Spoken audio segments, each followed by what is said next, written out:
right. So, hello everybody and every cabbage, and welcome to our Alabaster Dawn Gamedev stream, August edition. We try to do one every month. I'm Felix, aka Luxen, and with me in the voice chat, as usual, is Henne, aka Geflügel, who might be AFK right now, but he might come back in a few minutes. And then today, for the first time, we have Kireno, one of our concept artists and artists who joins us today as well. So it's only us three here. Yes. Three people. Three people. Because I'm also back. Hello. Stefan doesn't have time today, but yeah. And we still have no music bot. Still gotta work on this sometime. Like, I mean, that's why I'm just gonna play some background music on my end. So unfortunately, you won't be able to hear what I'm hearing. Maybe that's better. I don't know. I have a good idea. I have a very good idea. Oh. Let's all three play our own background music. Yes. Oh yeah. And let's all stream it together. So yes, do that. That sounds like a fantastic idea. And let's make sure it's very different music. Like one is playing hip hop, one is playing like I don't know, classic music metal or metal. Yeah. I just wanted to say German folk music, but that would just be torture. So No. You don't even need 3 tracks in parallel to make this unbearable. Okay, so thanks everybody for joining. Today I plan to wait a moment. I think the music is too loud, so please give me some feedback on the audio if things are fine the way they are, like, because audio always tends to do strange things on Windows where for some reason the settings just magically change because of an update, you know. The plan today is to work on maps, so I'm just gonna work on some map details today because I didn't want to do anything difficult. And I'm not exactly sure, but I think it's a map that we've been working on before in the stream, if I remember correctly. Well, let me check for a moment.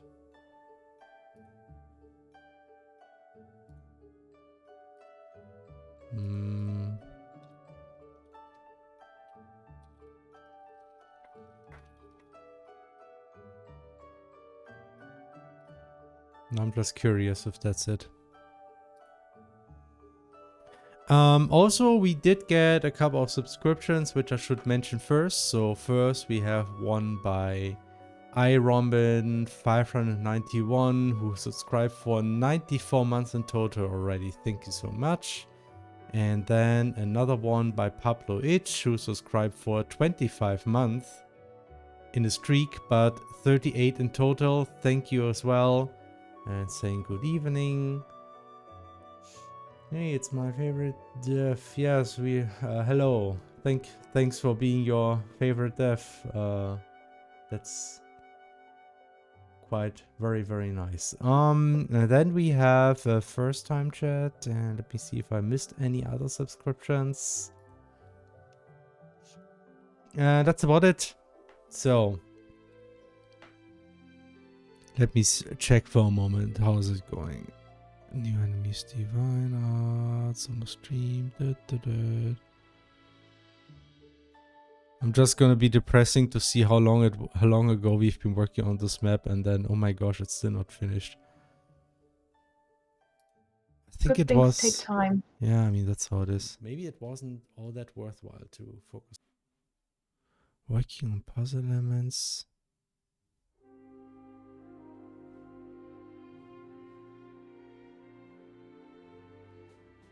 Interesting.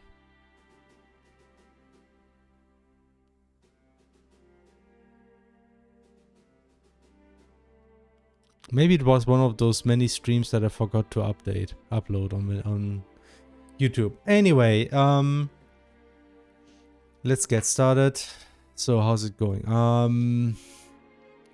This is the map I will work on. I don't want to talk too much about this map because this might enter spoiler territory a little bit. But yeah, there's a big lake, several things around it. I still think I worked on this map on the stream sometime, whenever that was.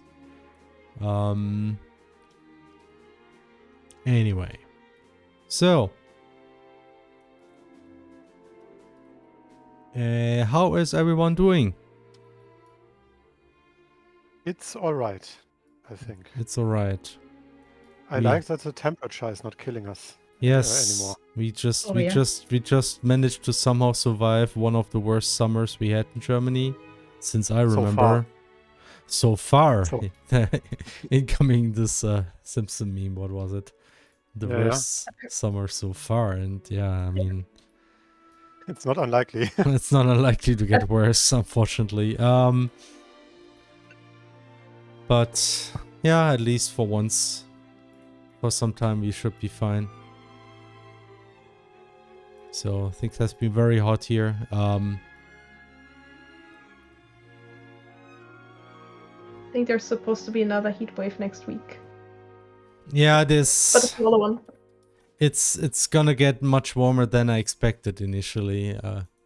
It's gonna reach 30 degrees again, unfortunately. But like summer's not over yet. Not entirely.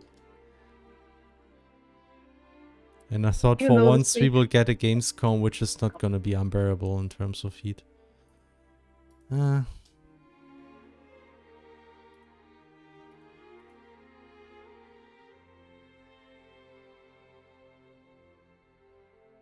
Yeah, you wanted to say something? I keep interrupting people here. No, sorry. Maybe it's also not picking me. Yeah. My voice is not getting picked up correctly. There might be a lag too. I was already so much in autumn mood with the weather this week. Yeah. I mean the weather just, I mean, there have been some weeks which were actually kind of cold or relatively cold, and then it got hot again.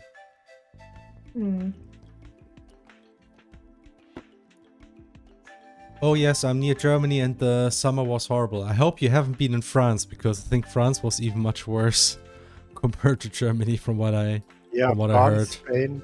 France and Spain are both had it much rougher. Yeah. Like we are unfortunately right next to France here in Saarland, so that's why it was for German standards it was.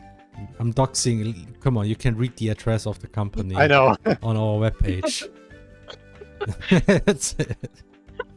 We had people visiting us already, so it's not like it's a big secret. You can even, you know, I'm not sure if you knew that, but if you go to Google Maps and you Google Radical Fish Games GmbH and look at this, there it is. Oh my gosh, our company has been doxed. Oh no. I mean, as soon as people know that we're in Saarland, they basically just have to, like... It might take them like 10 minutes to find us. 10 minutes and then... But at least we are in a very big, in a house with a lot of, like...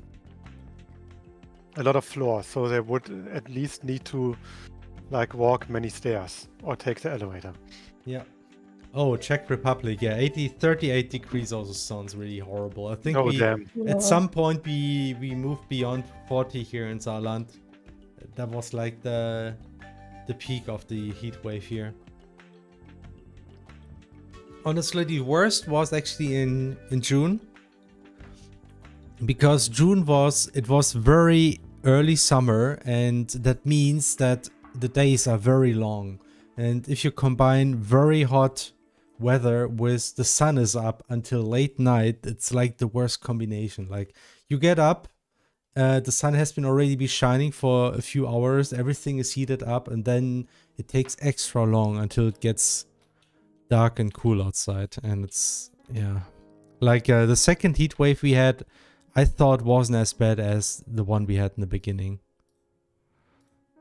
But I yeah, think also the worst part of it is that it stayed hot for a week or 2 or 3. I don't even remember. So you yeah, had no chance to cool your apartment down. yeah. Especially, yeah, because it was so long.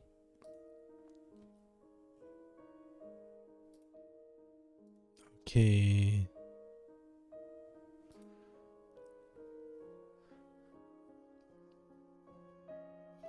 Now I know where to send my glitter bombs to, Luma. Oh my gosh, no. People are preparing.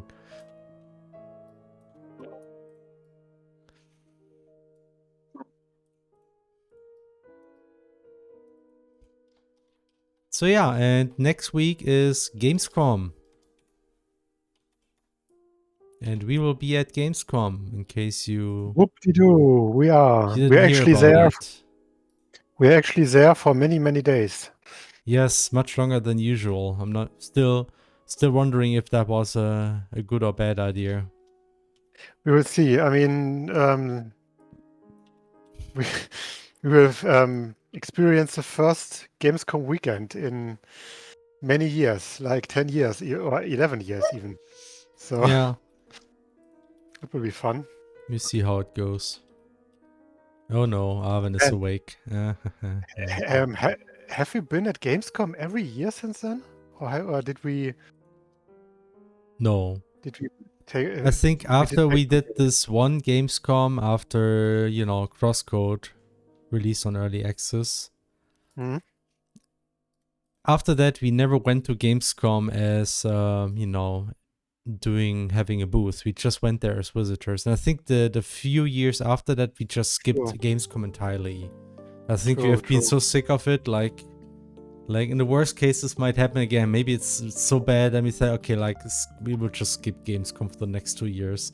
I mean, I think we should at least be there for like 2 or 3 days again. Yeah, If I mean, even like if you're honestly, just visiting without having to manage a booth is actually it's okay. It's not a big deal. It's just that Yeah. being there, having to actually work, because Gamescom is ridiculous in terms of how long it's open. Like most events like this, they're not open from 9 until 8 o'clock. That's like 11 hours. Mhm. If you think about that, that's insane. It's way too long. Yeah, it's really damn.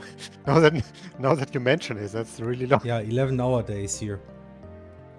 Well, I mean, we obviously don't work around the clock when we're at Gamescom. We are also like sitting around and visiting like Arknight's Enfield's booths and stuff like that. Yeah, all of us. It's like a team event. All of us, and several times. Mm.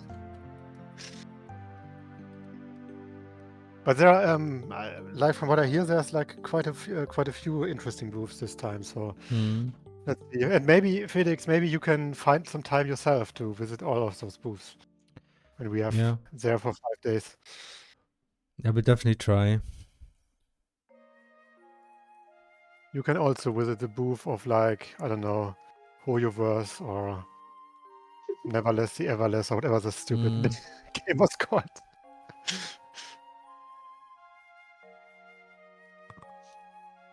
Collect some goodies. Yeah, right. Oh right. yeah, goodies. Oh boy. Really high quality goodies that you get there.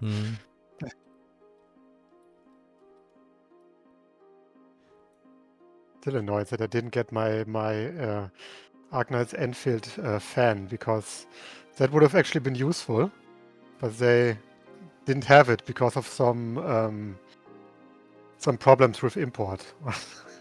Yay. What's this music again? I know this one.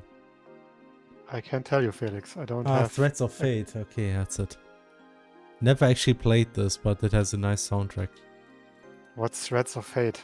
It's also like Dew Prison in Japanese. It's like a PlayStation. It's a that PlayStation one, yeah. action RPG. The art style looks familiar. Is that from the same artist who did like Ragnarok? No, Ragnarok Online? no, I'm pretty sure not. That's just Square. It's just Square Enix, and Ragnarok, you know, is Korea. It's very different. True. That makes no. Yeah, that makes no sense. I would.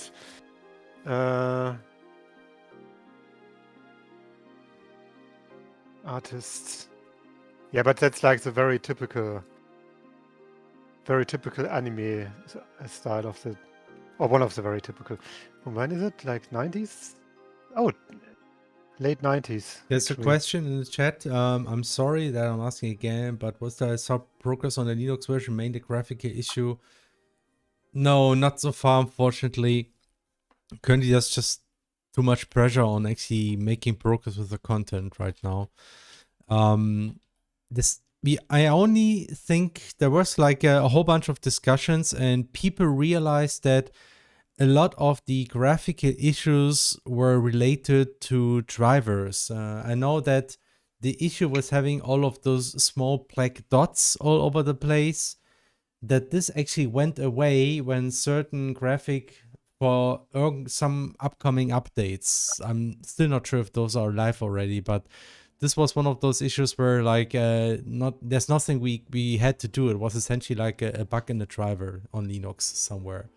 And I heard that even the blurry graphics in the menu were fixed this way, but I'm not sure if that's actually the case for everybody.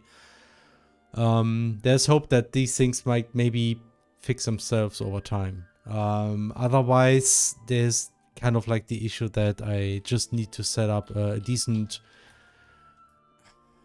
setup. I have to create a setup where I can actually decently test this. I mean, honestly, the easiest fix would be to just manage to test the game decently on Steam Deck, because there I can at least, you know, inspect this blurry graphic issue.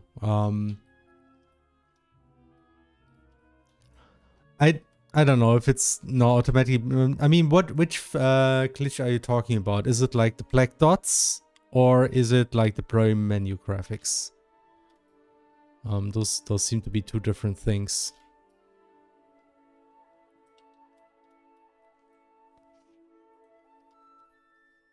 And I also don't know if this update that should fix this, if this is already live or not. So recently I haven't really paid too much attention to these kind of things. Mostly just focusing on working on content right now.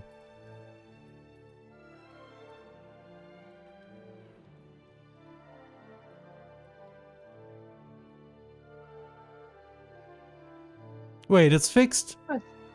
Oh, that's great news. I'm happy. Thank you. Thanks for telling me. That's a nice outcome. Are you sure though? I mean, sometimes you don't notice initially. I know it's still a thing on Steam Deck, unfortunately. Maybe I need to check if Steam Deck is updated. It's weird because this whole blurry thing, even on Steam Deck, it seems to only apply on the menu. It doesn't really happen for the in-game content. And for both things, we do use exactly the same technique, which is actually using textures that are blurry and then just rounding texture coordinates so it's not as blurry as it would be by default. So it looks somewhere between blurry and sharp, and more sharp usually. And for some reason, it seems to not work on menus only, which is weird. So I feel like it's something that we might be able to fix, even if it's not fixed via drivers. Okay, that's great, but I assume that's not on the Steam Deck, right? So that's some other Linux installation.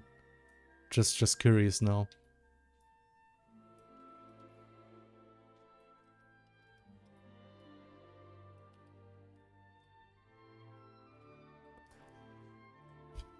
I mean, there's hope that the same fix will arrive on Steam Deck sooner or later, and then that's great. I love then when bugs fix themselves without me doing anything. It's always the best possible solution for me.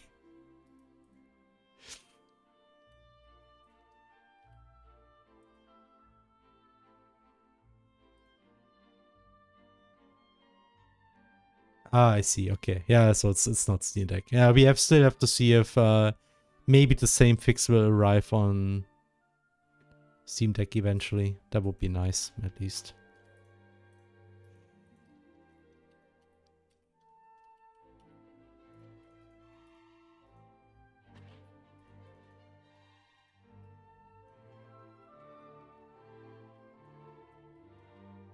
What is this music? Oh, I should track my time. Oops. Oh yeah. Wouldn't that be nice? Oh, that's Dragon Quest. That's why I knew it. I played this a little bit. It's weird now. I have to comment on music that only I can hear. It's a bit of a shame. That's true. Yeah. We need to set up a music board again at some point. We need to look into options how to do that again. I'm sure there will be some. I mean, actually, the creator from Fretboat, or like the creators, I don't know, they left some code that you can use to create your own bot, essentially. Mm-hmm. So I wanted to look into this and see how well that works. You're not busy enough with game development. Now you also want to create a music bot. I mean, Psychiatric says it fixed itself, but we still blame Hannah issue. Okay. Okay. To be frank, I don't blame Hannah for stuff like this, at least. Yeah. I don't think I have anything to do with things like that. Any engine-related thing, it's mostly my fault. Sometimes Flora's fault.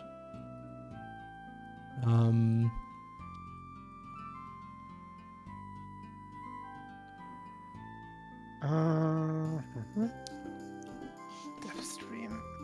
In other news, did you see that there was like a very interesting tease happening last week? Apparently there's some kind of something will be revealed tomorrow about something that seems to include some soundtrack from a certain Super Nintendo game that our game is very much inspired from. Ah, you mean damn it, I can't think of a stupid answer. Mystic Quest Legends. Or Final Fantasy. No, it's actually Final Fantasy Mystic Quest. It's something that rhymes with Ligma.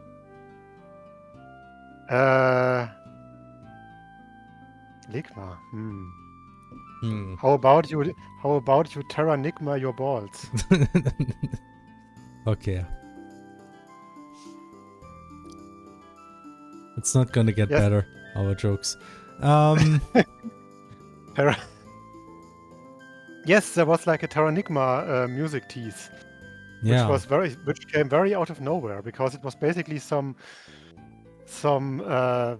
company that specializes on like re-releases of classics, from what I understand. They just posted a video, and then like a sound cue just happens. Let me just post it in the.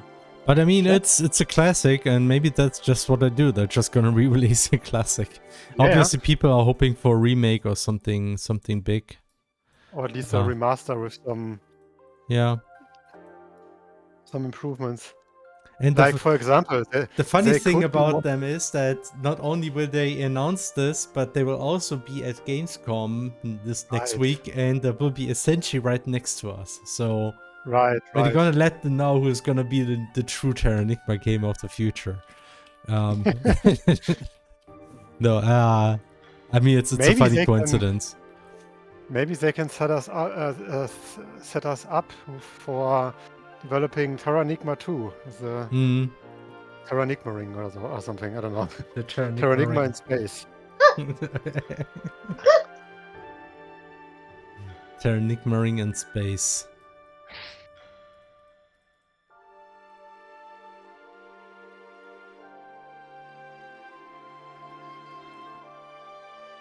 This sounds like I'm still commenting on my music that only I can hear.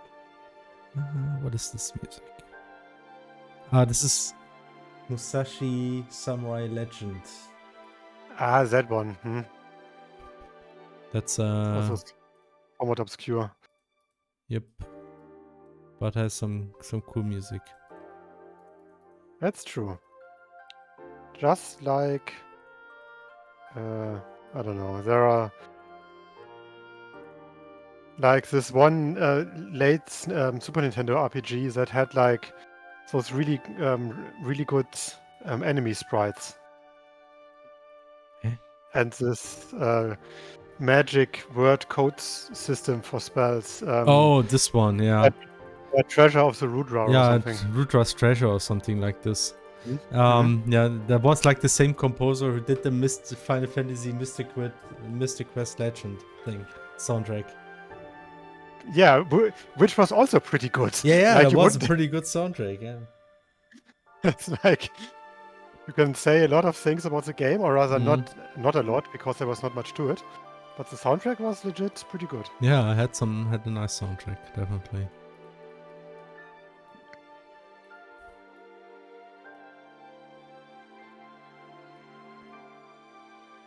I mean, Final Fantasy 13 had a really good soundtrack.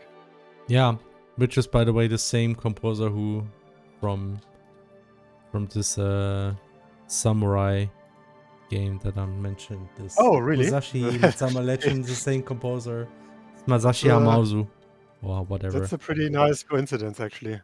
Because I didn't plan to make this segue.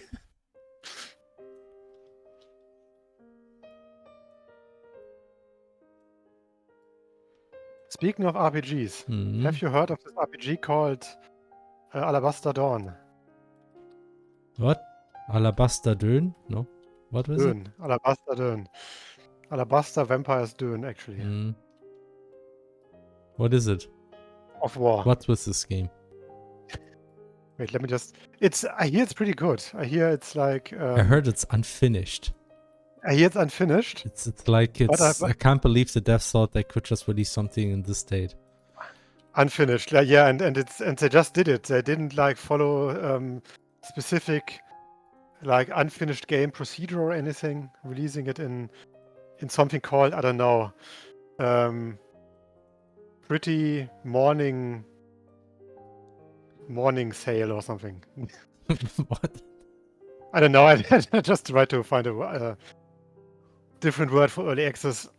What is a different word for early? I'm sure there is a... help me, Thesaurus. Fresh. Yes, it is. It's fresh reachable. Freshly, freshly available. It's fresh entry or fresh entree. Avenue. What? Access is avenue. I guess it is. Oh yeah, entree. Entree is good. Fresh entree. Mm-hmm.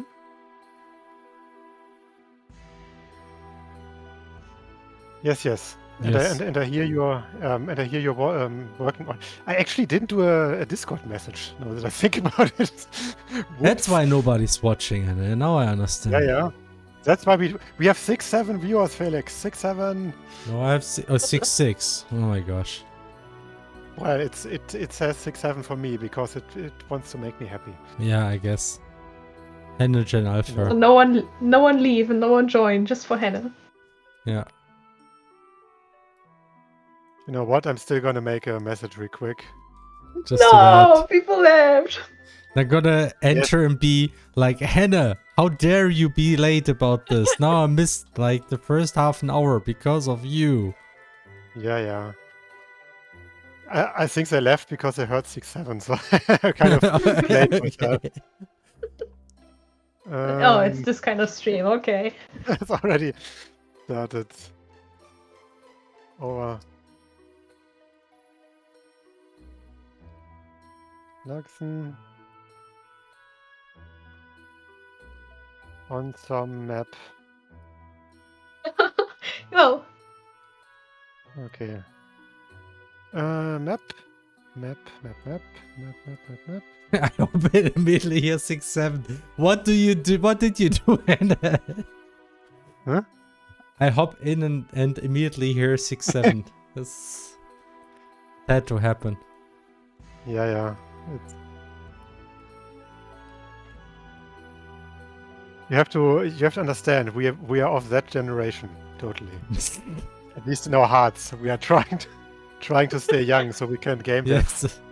for Greetings, the fellow next kids. Just having a 6 and a 7 on my bed. Consider joining us quickly.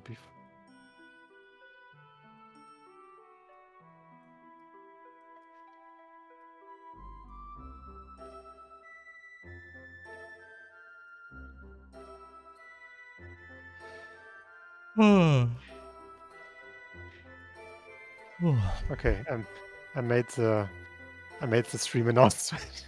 Nice. And in other news, we made a new blog post yesterday, the day before yesterday actually, about the rogue mode, in case anybody missed it. Yes. Just going into detail about what our plan is. We already got some reactions saying at least some people stop wasting time on the rogue mode, just focus on the core game, and well... Oh, really? I mean, at least one guy did this. I mean, I'm just gonna hope that they realize that the relative time spent on the rogue mode is not quite. It's not a huge portion of the development, especially since we actually reuse a lot of stuff for the rogue mode. So it's essentially just reusing enemies and boss fights. The only really overhead is, creating maps and powers. For the most part. And if you look about how huge those maps are, and the rogue maps are actually relatively tiny in comparison. So it's not like it's a huge overhead. The rogue maps are really small.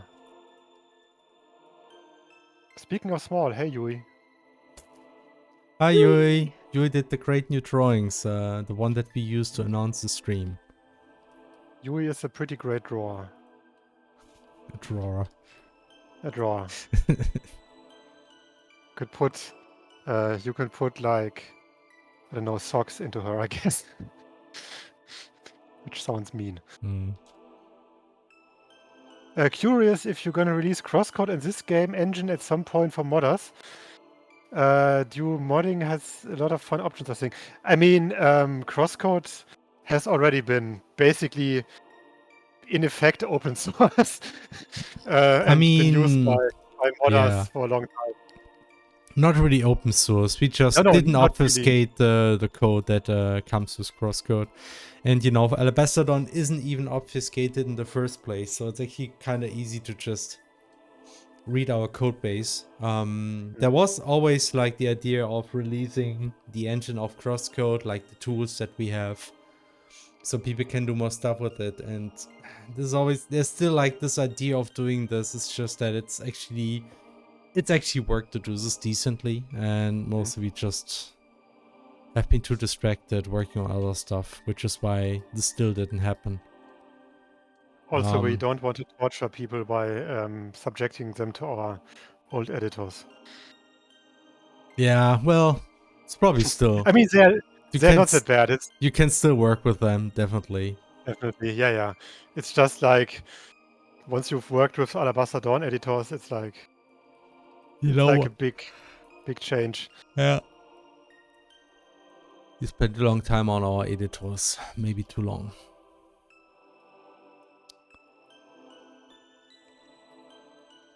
So let's do the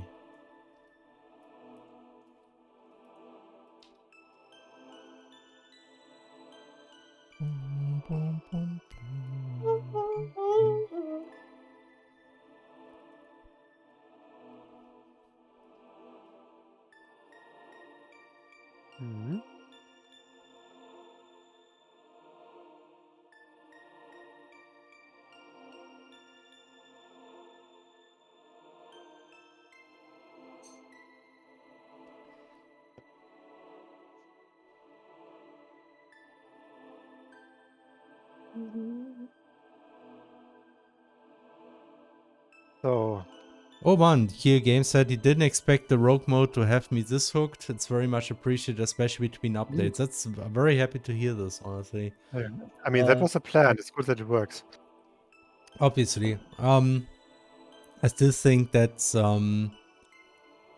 it's definitely something we're still gonna iterate over and work over. Like I personally feel there's still like few aspects, like there's definitely not a lot of variety right now, but this is obviously because we don't have too much content to work with yet. Like if you think about how much content we've planned for the game, like think about this for a moment, like what you're currently playing is 20%, right? So the rogue mode will grow with us, so expect things to get at least 5 times as long.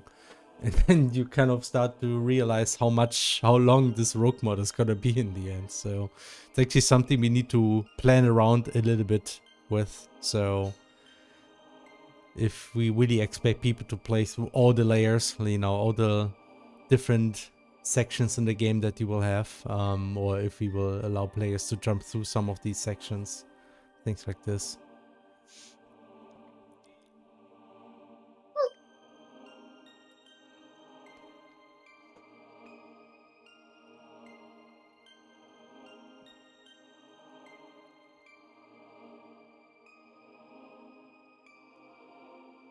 Yeah. Anyway, anybody else here gonna be at Gamescom? Yes, me. Oh, you mean Yes. except us? Yes. I thought from here. Hey, chat. Anybody else in chat gonna be at Gamescom? I don't know. Chat, are we cooked? Are we cooked, chat? Okay, we just gotta rank up that cringe factor, Hannah. Yes, I'm easily. Oh no, Yui, you gave me hope for like a split second. And then you beat the rest, huh?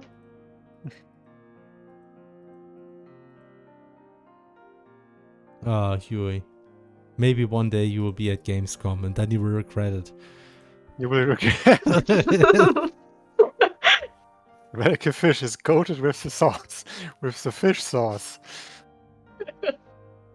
The fish, oh gosh, the fish sauce.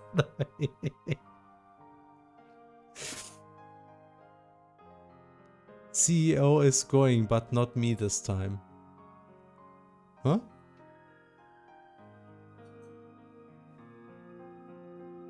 Oh, now I got it. About Gamescom, yeah.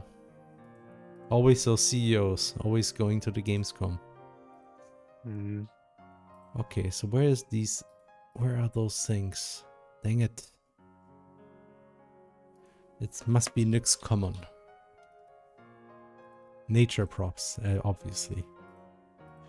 Some of our folder structures are a little bit odd. You know, obviously, Nyx is just part of nature.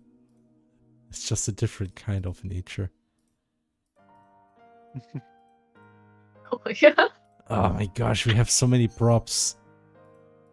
Yeah, it's getting sometimes a bit hard to manage. Okay, I'm just gonna copy stuff. I give up. It's always goes like this. Here we go. Where is it? It's in I just didn't find it. The list is too long. Can't be bothered.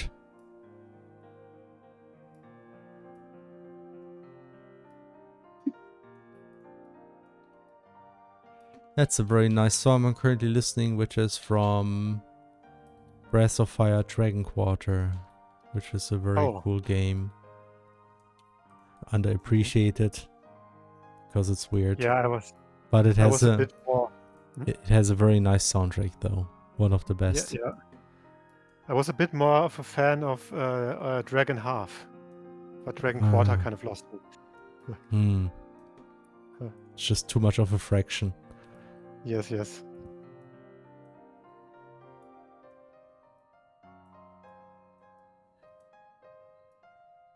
Wait, what the What happened? We're talking about like Breath of Fire, and then I'm like idly scrolling through Blue Sky, and suddenly seeing like screenshot from Breath of Fire. Is it 2? I think it's...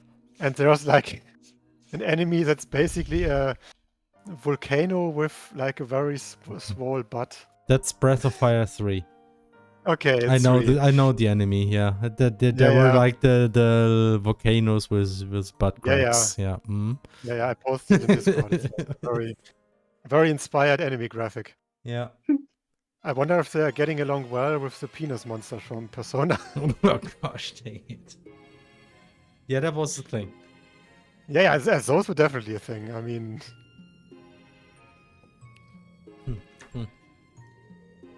Speaking of RPGs, do you guys ever play RPGs? RPGs. RPGs. By the way, what do you think, guys? Aren't like turn-based combats essentially pointless because they're always Please, I didn't want to bring it up. Oh my god. Just think if some people might watch the stream. It's okay. I mean, actually, the threat is kind of escalating a bit. Is it? Oh boy. With people being Which kind one? of tired. The one about turn-based combat or the one about turn-based combat? What about story and gameplay? How can they get along? What is this?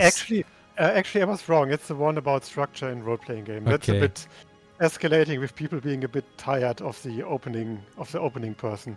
Yeah. At this point. It's like, man, so many walls of text, and I'm like, man, imagine what you could have accomplished in that time. Yeah. It's an interesting topic to be fair, but I mean, honestly, yeah, it's. I think it's. Maybe we can talk about this here.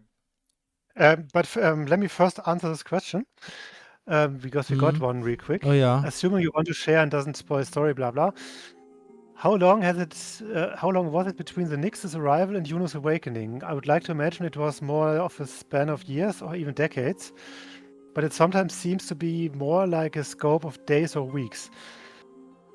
It's not a... I mean, I don't think it's a huge spoiler, even though it hasn't been said in the game, but we're definitely talking about years, not days and weeks. My question is, why do you think it's days or weeks? It's not that short, definitely. No. Like, you can imagine a few years, I guess. Not, but decades might be a bit too much. Yeah.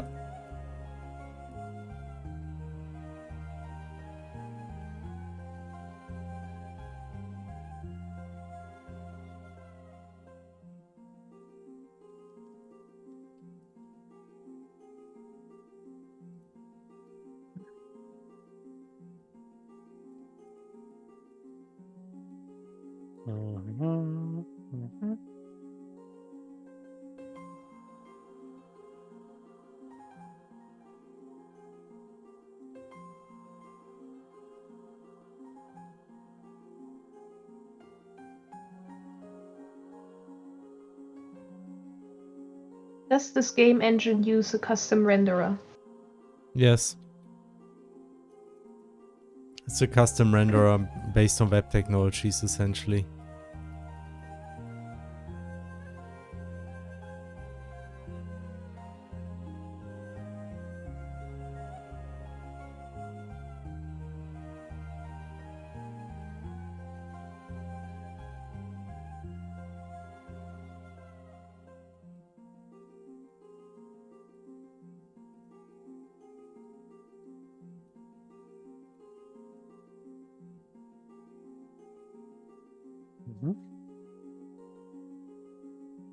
Oh yeah, that's nice.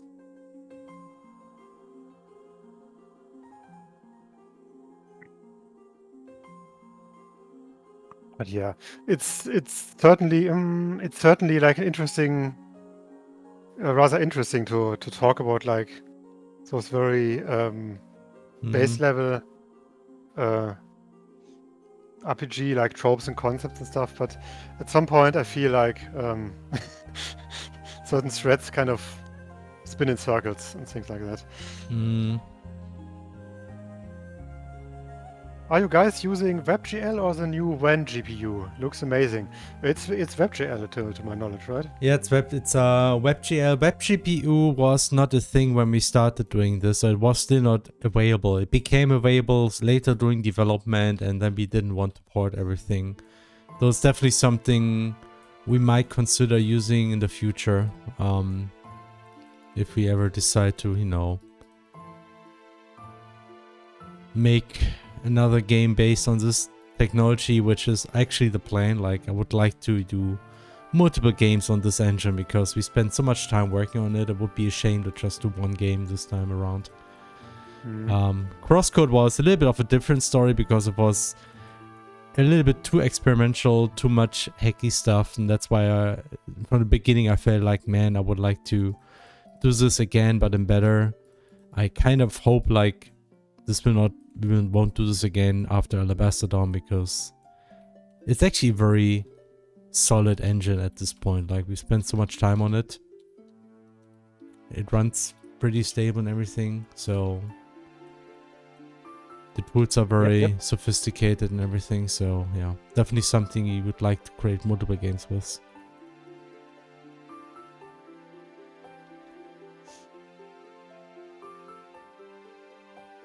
Someone's trying to start a war in chat. Now What? a proper hard question for you guys. Der, die oder das Nutella? Oh my Oh, gosh. it does? For me, it's the Nutella. Oh, really? For me, Felix. it's das. Das Nutella. Yeah, I Or is think it das das. Nutella?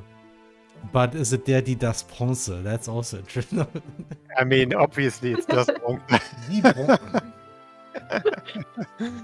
No, I'm just gonna be clear. It's obviously der Bronze. Actually, I can talk about something regarding German language here, which is actually interesting. We actually started localizing Alabaster on German, as we've shown in our previous blog post.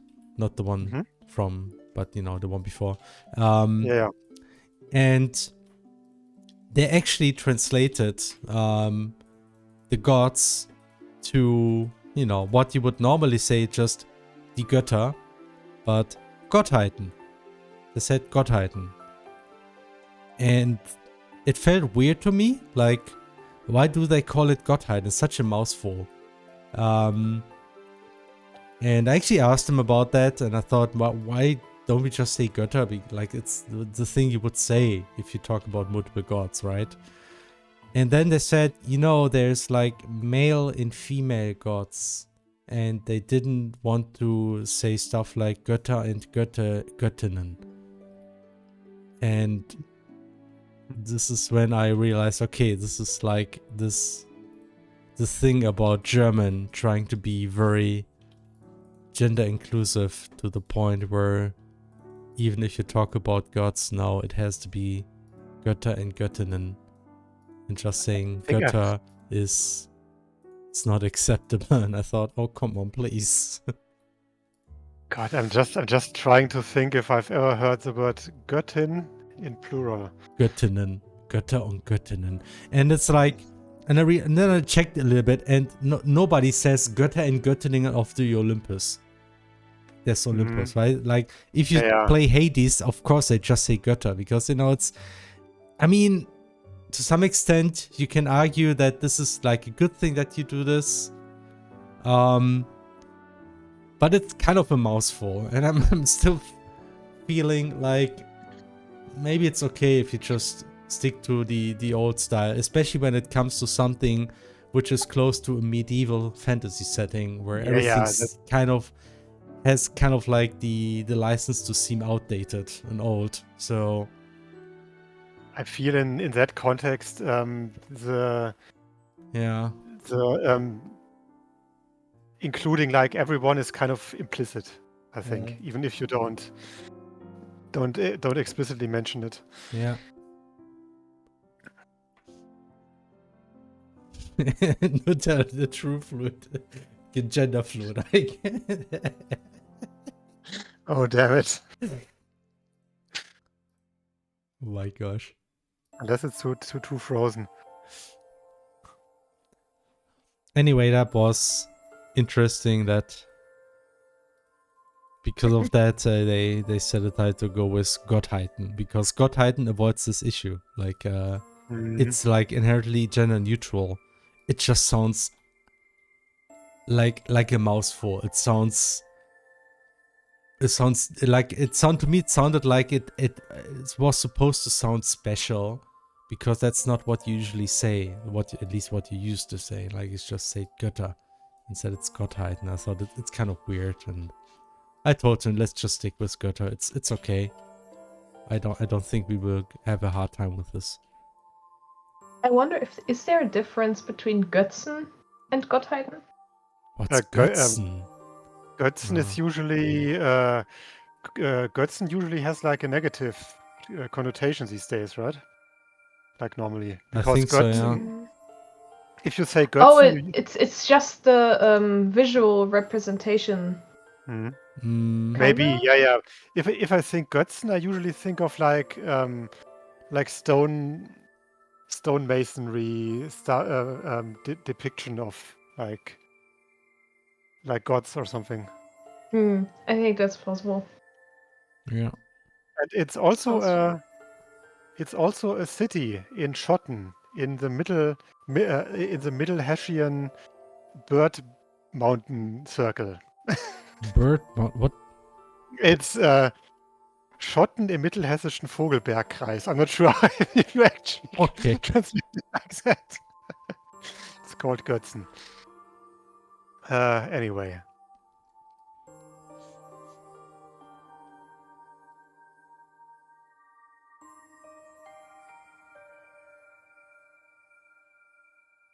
Oh, okay. Schilderich says Götzen is a demeaning way to refer to deity, idols, or figurines. Yeah. Okay. That's what I also say. Definitely not something you can say instead of Götter. Yeah. No, definitely not. That's like very. So Felix, if you ever want to dunk on my favorite VTuber idol, you can call them a Götze, because it's the meaning to idols. Okay, yeah, sounds good. I mean, I'm sure there are some super fans who treat their like VTuber merch like actual Götzen. So.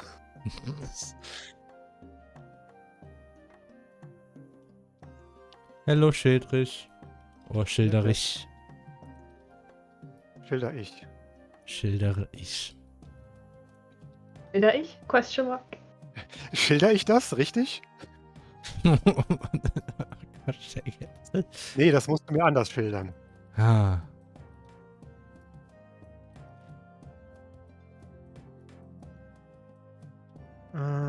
In that sense, the name really fits the first post. Right. He sure schildert that correctly. Damn, that's pretty.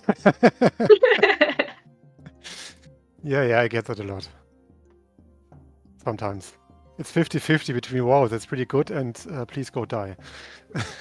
Or please leave. Please leave my apartment.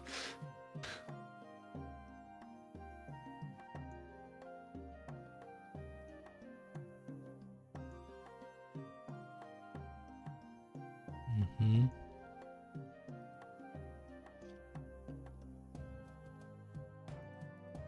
It's never too late to learn another language.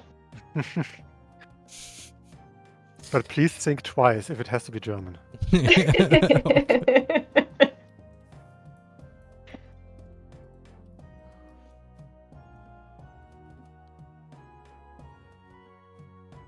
I love it when you take one letter from the end of a word and you have to move the whole sentence around. What do you mean? You mean I can't think of an example. What? But I know it happened before. What happened before?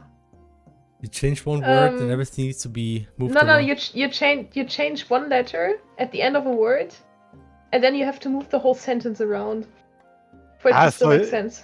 You mean for the grammar to still work? Yes. Oh. Yeah.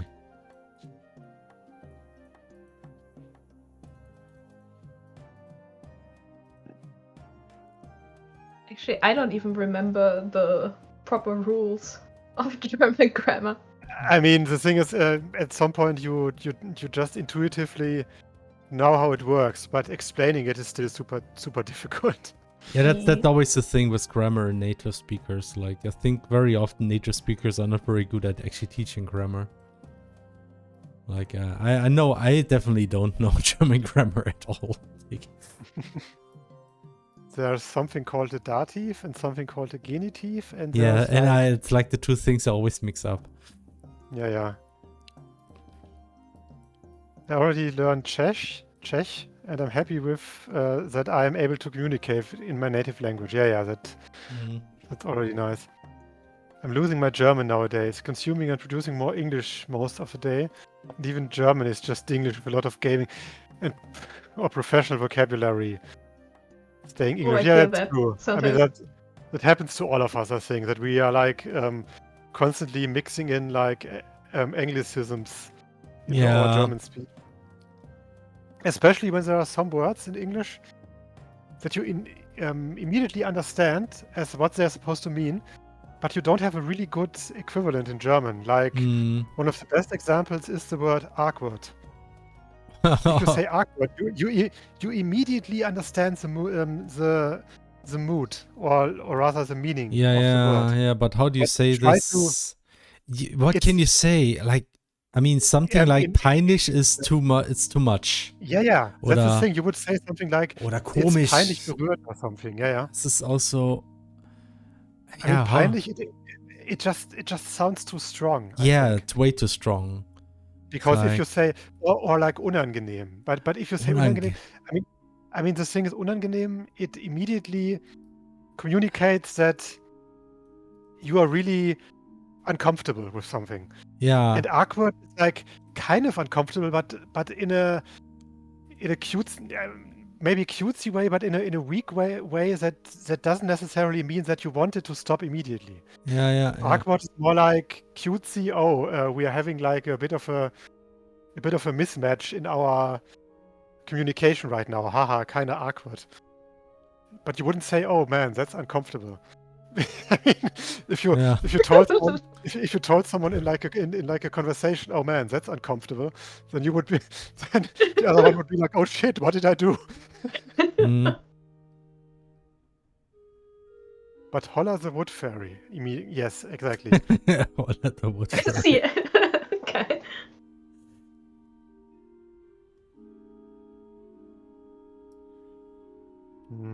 There's so many old music I haven't heard for a long time. Oh, okay. I'm currently listening to Xenosaga. Ah, yeah.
I'll be right back. I'm gonna get something to drink. Okay. Good luck.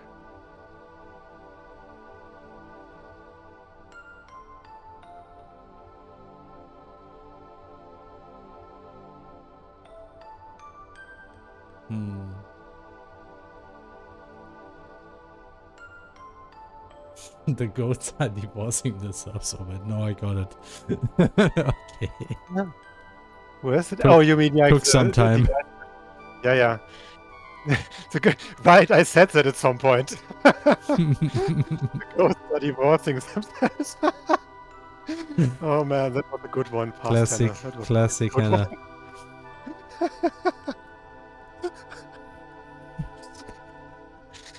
Mm. What are you guys doing as a stream, by the way?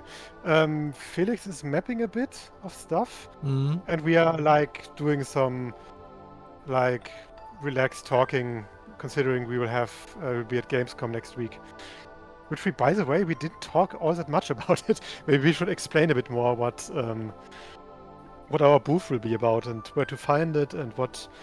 I mean, I wrote all of this in our blog post, but essentially, yeah, it's all 10.2.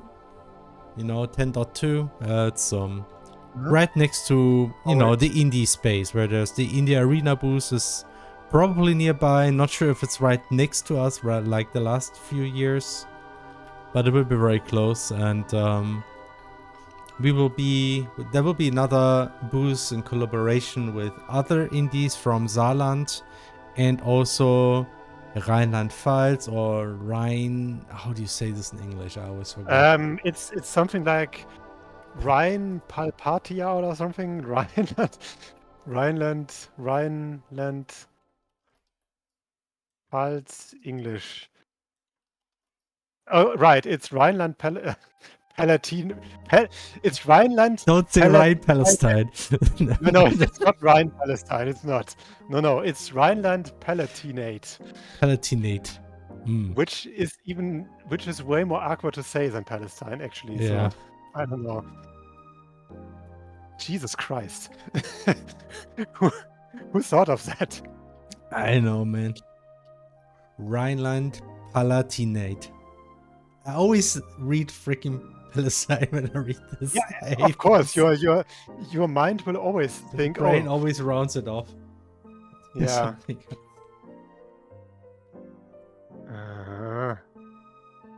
Yeah, that was Xenosaga in the background. Man, there's a lag again. Does Saarland have an English name, or is it's just Saarland? Okay. Saarland is like Saarland. It's easy. Yeah. Easy to memorize. That's why they hate the Palatinates. Because they're so fancy. Why so complicated? They're so complicated with their English names. Yeah. And especially when the German name is so simple. It's just Pfalz. Why did they turn Pfalz into Palatinate? Is Palatinate like some kind of word? Pfalz. Captain Fehlentscheidung is also a good name, by the way. It's a very good name. I was also. NRW is like North Rhine-Westphalia, I think. That's like okay. Yeah.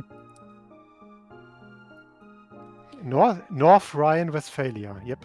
Anyway, so our booth at Gamescom is like a collaboration from some nearby states in Germany that are supposed to not get along, but we do get along for Gamescom. It's fine. Oh yeah, right. I forgot. That's the reason. Yeah, I mean, it's honestly stupid. And yeah, so you can play Alabaster Dawn there. I mean, it's not as exciting as last year because you can also go on Steam and play the demo version. But, the developers like us, we will be there and you can say hello and talk to us and ask us why the game is not finished yet and why does the update take so long and stuff like this. I'm back. Welcome back. You missed some great discussions. No. About how Rheinland-Pfalz is called in English and how that leads to confusion. Yeah. And also what KL Gamedev wrote in 21.5. It's like a great classic of mine that I already forgot about. I'm not sure if you ever heard that one. What is that? The ghosts are divorcing themselves over it. Oh, word for word translation. Yeah. It's like a. I'm pretty proud of that in hindsight, even if I forgot.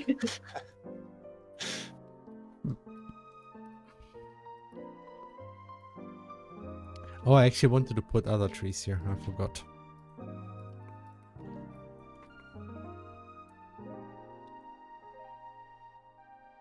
How do you even pronounce the English name of Rheinland-Pfalz? It's not Palestine. It's Rhine. No. It's Rhineland Palatinate.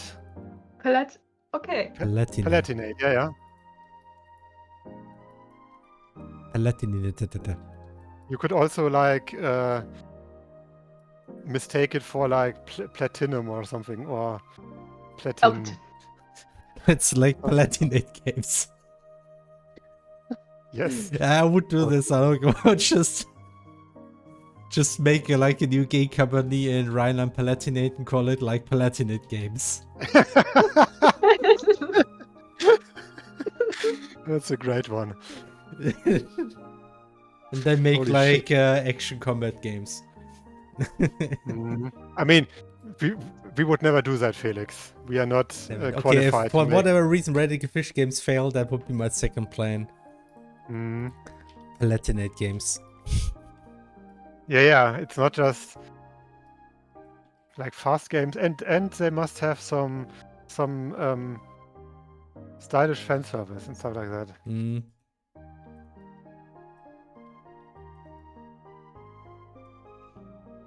Yes, and we need to make like the German equivalent to a Ninja Gaiden to a Ninja game, or a Ninja Gaiden game rather. What would be the German equivalent to a ninja? That's a big question. I assume it would be this German ninja from that one Gundam series. That silly one. Oh god, what? You know, Schwarzbruder. Oh my god, no. This is hand-drawn, like our maps are essentially hand-drawn, but we have a lot of tools that makes it easier to generate this terrain, like but everything is hand-painted in our games. We have there's too much detail that goes into the playing of the surroundings. That's why we don't generate too much stuff. Actually nothing. We don't generate stuff. Yep.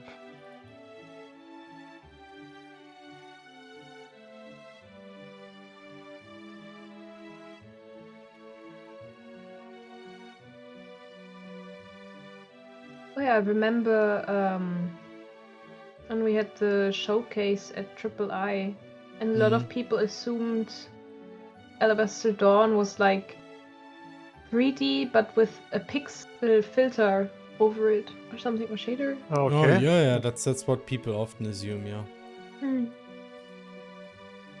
I mean, it's what a lot of games do too, like that just render 3D in low res and then it looks like pixel art.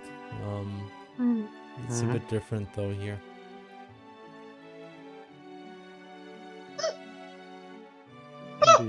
Indeed. Okay. Of agreement. Yeah, Dead Cells is one of those games that renders 3D Right. and it looks like pixel art. But I think you recognize it pretty quickly from the animation. Yeah.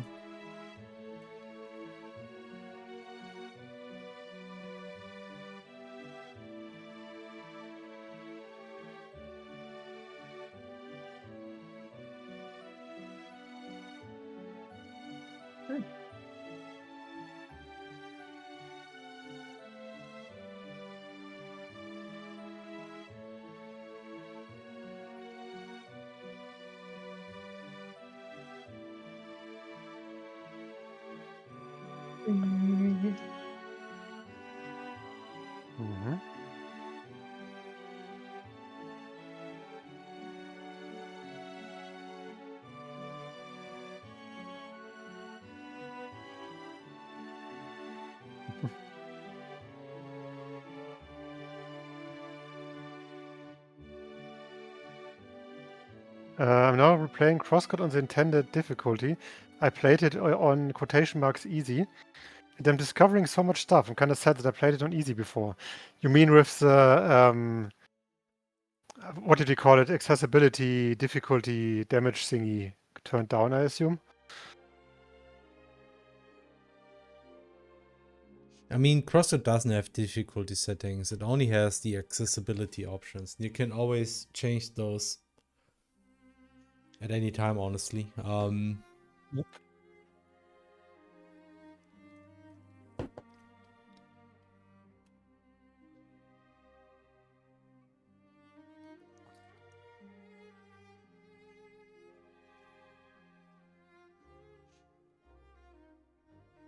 Oh, back when Shizuku came out, I had just moved and didn't have the money for it. Can you buy plushies there? I'd like to buy some now. Do you mean like Shizuka or?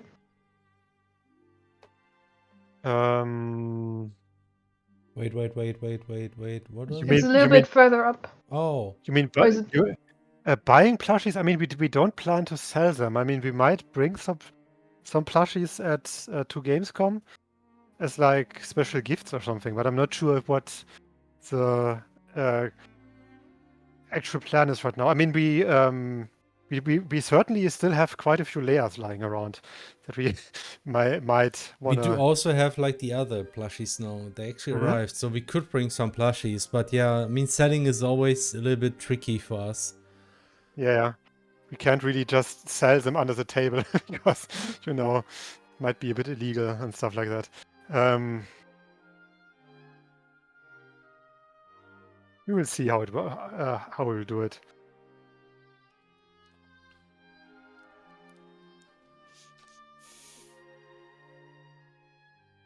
When you have puns or characters like Emily from Crosscode that are aggressively posing their non-nativeness, how do you go localizing them? How close are you with localizers? Are you with the local? I'm actually not 100% sure what we did for Lucas for the German localization, but I don't think we did much. I think Lucas just, speaks normal German because it's German. For all the other languages, we kind of like do add some hints, I think. At least for French, I think that's definitely something we still keep in the German localization. Not even sure about the English ones. I'm honestly not sure how exactly we handled that in Crosscode. Yeah, me neither. It's like, don't really have my memory on that right now. But I think for Emily, it's easy to just keep the French. Not sure how we would handle that in the French localization, to be honest, because we never localized Crosscode to French. But usually it's safer to not, overdo it with the things. That's true.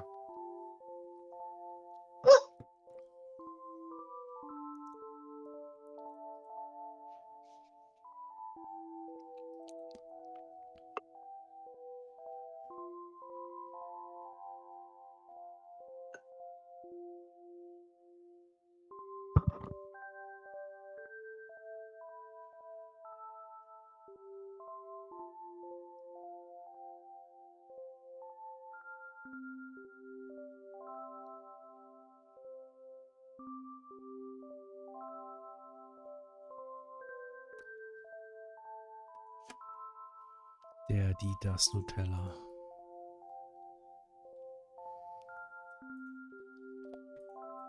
I think I would say die Nutella. I don't know why though. Sounds too female. Because it's die Nuss? Die Nuss and Ella, Tella, Nutella sounds female somehow. I don't know, I guess.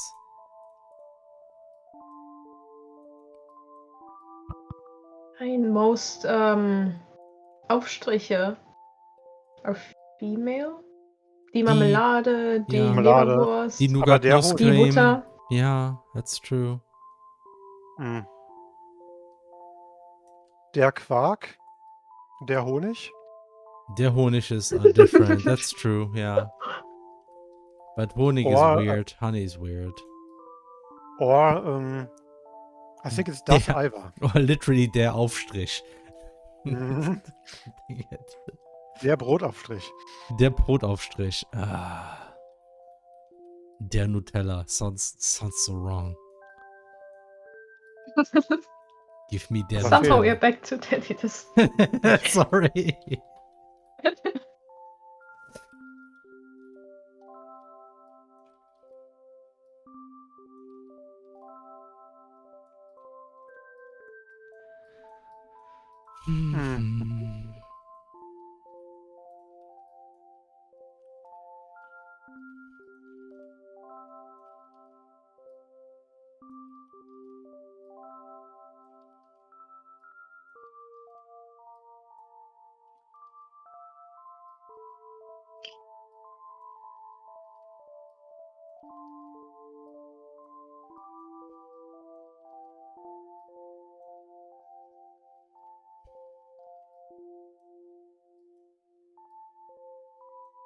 Nutella is distancing oneself from pronouns.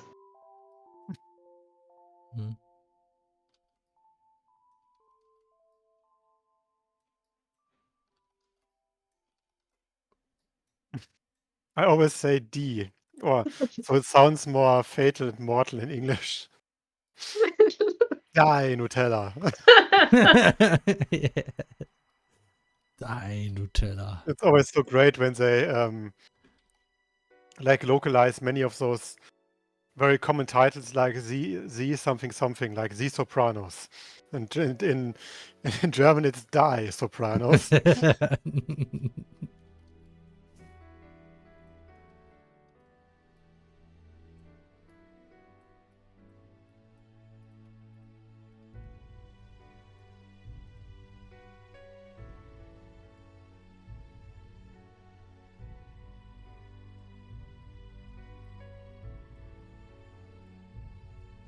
Good night. Good night. So, Have a good person sleep. chat. Good night. Speaking of sleep, it's finally cool enough again that I can actually sleep with like proper blanket again. Nice. Yay. It's nice. It's a good change. Yeah. German titles always have to. I mean, the biggest problem rather is with German titles are that they're cringe. Like when they have like those Disney movie subtitles, like additional titles, which they apparently have to do for some branding reason or copyright reason. It's really weird.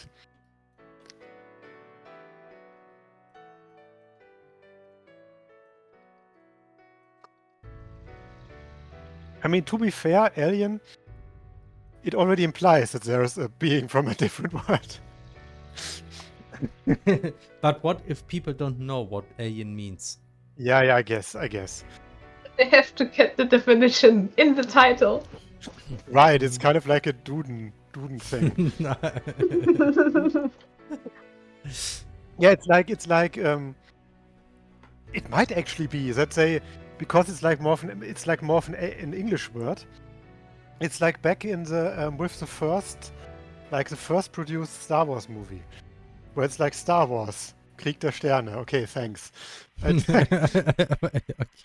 Me, a German guy from the 70s, can't speak English well enough to understand what a Star Wars is.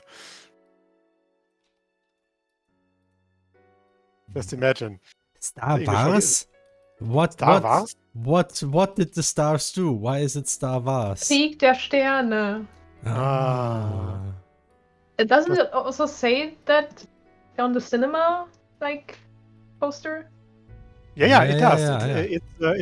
It's a official German localization of the title back then. Which is of course not true for English, because then it would just be Star Wars, War of the Stars. Was kriegen die Sterne denn? Okay, George Lucas.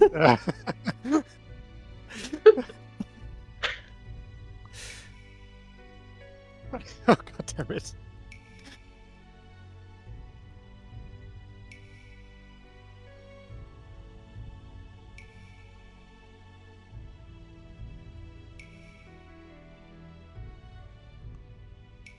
Oh God, right. Airplane, die unglaubliche... Oh man, that was such a cringe era of German movie titles. They always had to blow up a movie title into an entire sentence. It's like diet isekai. It's like diet isekai titles. That's a great suggestion. Do you have Tesh to have randomized rotating tooltips? Nuss-Nougat-Creme. Jeder liebt die das Nutella. Like, we don't have this yet, but it would be worth it to implement it for this. Yeah. But we can't, unfortunately, just say Nutella in our games. I feel we might get to trouble. Airplane. Oh God. I'm gonna send you something on Discord real quick, Yuri. It's terrible. It's so terrible. I hate it.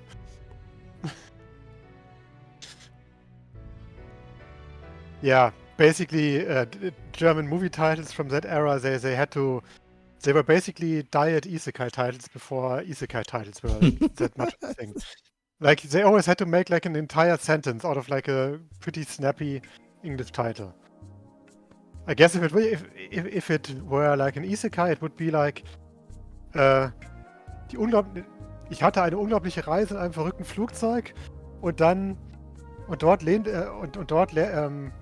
lernte ich 2 Frauen kennen und war in einer anderen Welt oder something. I don't remember the plot of Airplane actually. I just wanted to make it isekai-ish.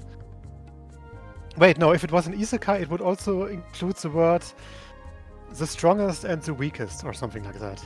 So I was the weakest pilot but no, I need to... I was the strongest pilot... Where the fuck is the thing? Okay.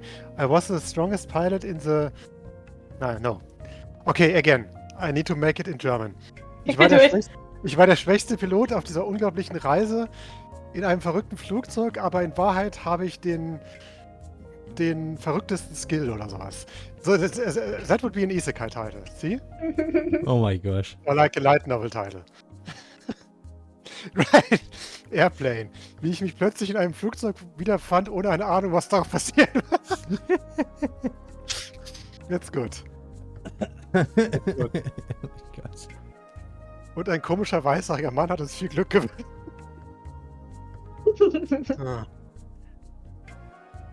God damn it.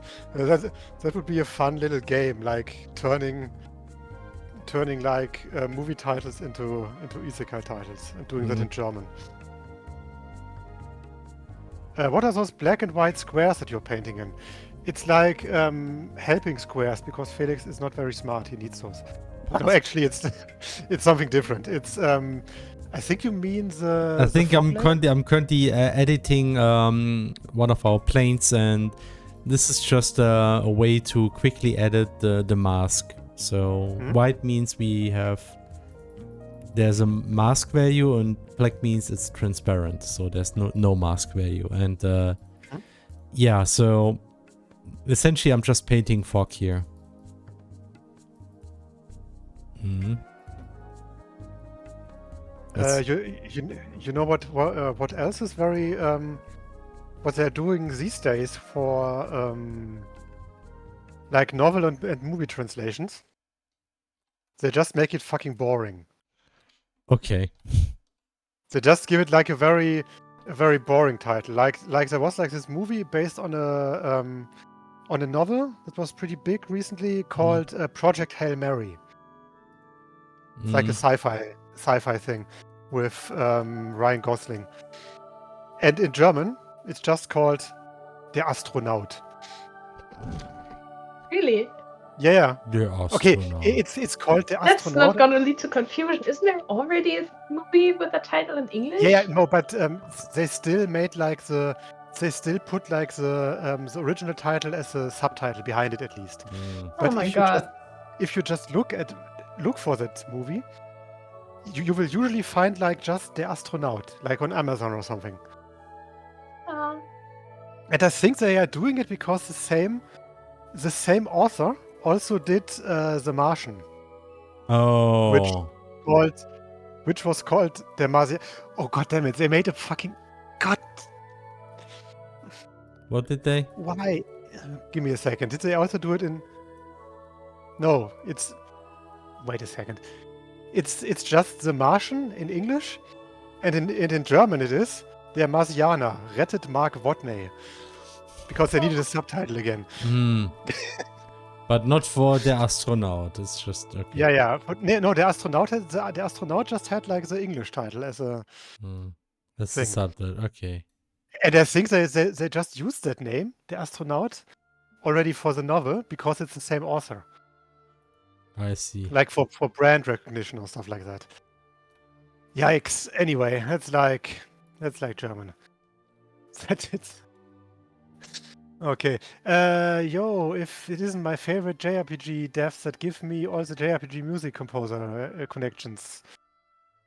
What? Said Sarovati, and Lester X31 said, I tried to get into Gamedev recently, and now I finally understand how much work you put into your games. Decided to stay a gamer and enjoy your games. I mean, you're welcome to try both, but just be aware that there's a lot of work in that. Alabaster-Dämmerung. Ohne Waffen oder Fähigkeiten verlasse ich meine Kammer, um zur mächtigsten Kämpferin meiner Geschichte zu werden. Something like that. Something like that. I mean, you could even expand it into something like, oh, I was... ich wurde rausgeschmissen, aber jetzt bin ich der stärkste Chosen oder sowas. Actually, there are like titles that are very similar like that. Like von der Ausgestoßenen zum stärksten Ausgewählten. That's like very much like a modern Isekai title. But German. Didn't they come up with the custom of additional subtitles to have a very short description in TV magazine time? Oof. Could actually be true. Now that you say it. I always thought it's like for like copyright reasons, so titles aren't like the same as other titles or something like that.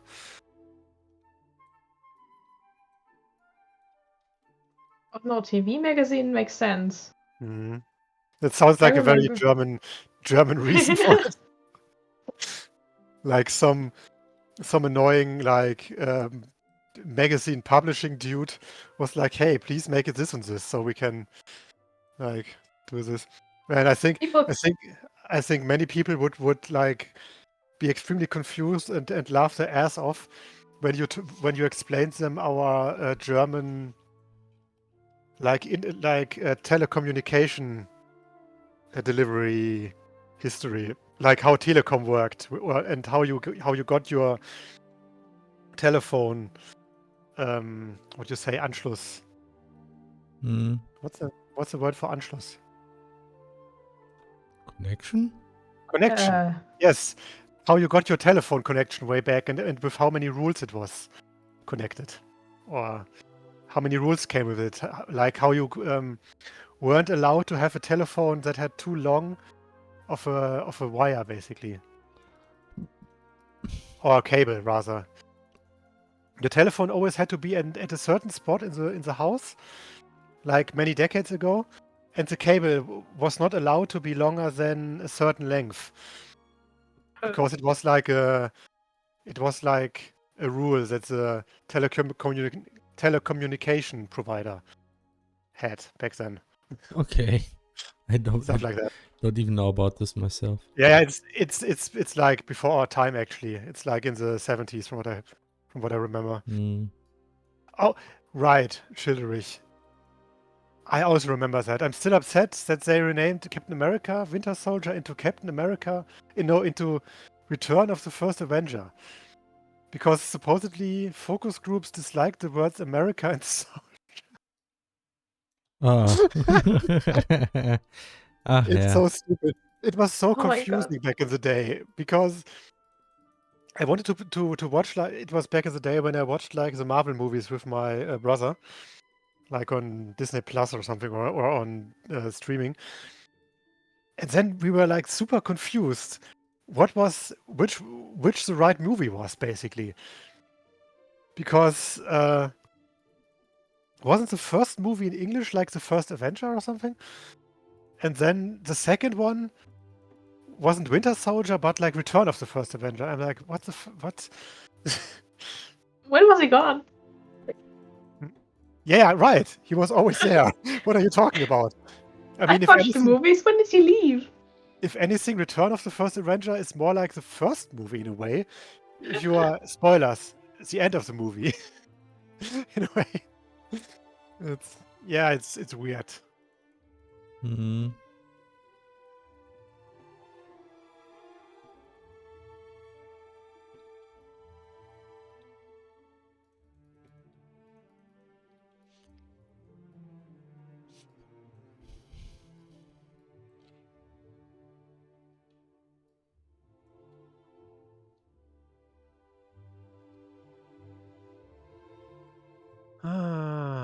Having fun with German titles and German decision making.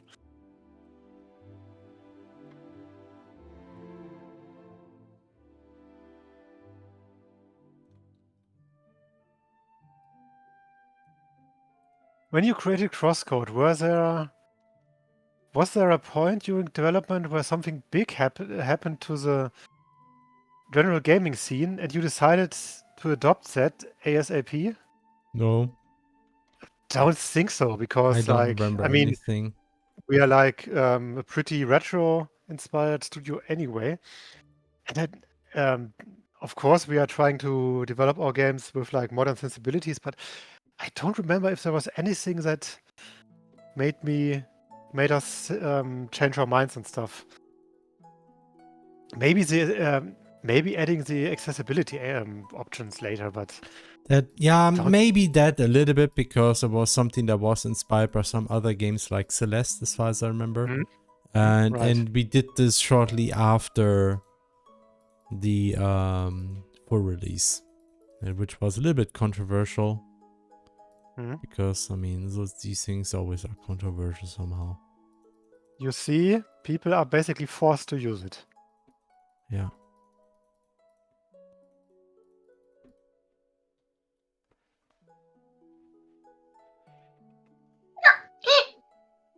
It's a very German stream, yeah, I guess. Wait a second. When you created no, wait. I mean, yeah, Crosscode was already horribly outdated. Yeah. Remember Doge? I'm sure that. Oh man, this definitely didn't age. This aged like fine wine, I'm sure. Yeah. I mean, then again, the dog is still precious. It's still a very cute dog, yeah. At least we didn't like implement something you can trade with something that's connected to it. Yeah. Or the institution that came into existence. It's still so funny to me because I actually knew someone way before it was like a mainstream thing, who talked to me about investing into Dogecoin, like way back. It must have been like in the early Crosscode development years, kind of like that, because it was like the owner of some Minecraft server that I was on regularly, and years later, I basically heard, oh yeah, that guy, he's basically become rich on crypto investments. Great. Whatever wants. Yeah. Then again, I mean, back in the day when he talked to me about that, I didn't really have the hardware to like do crypto mining or whatever. There wasn't really, I don't know, I never really had a taste for crypto investment. It always feels a little bit like gambling, this whole stuff. So that's one. It is, and I would never do anything that's even closely resembled to gambling. Yeah, you would never do anything like this. Never. It's against my personal Bushido code. I swore it to Bushido, the rapper, that I would never do that. Did you know that he has like 8 children or something? Pretty impressive.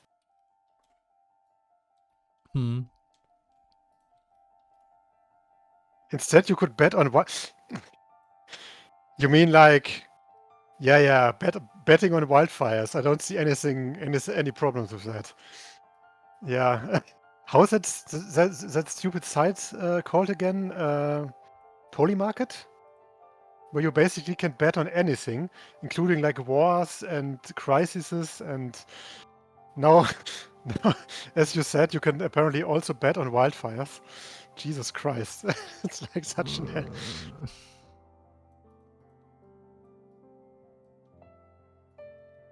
Not a bad idea at all. Not a bad idea at all. I mean, sarcasm.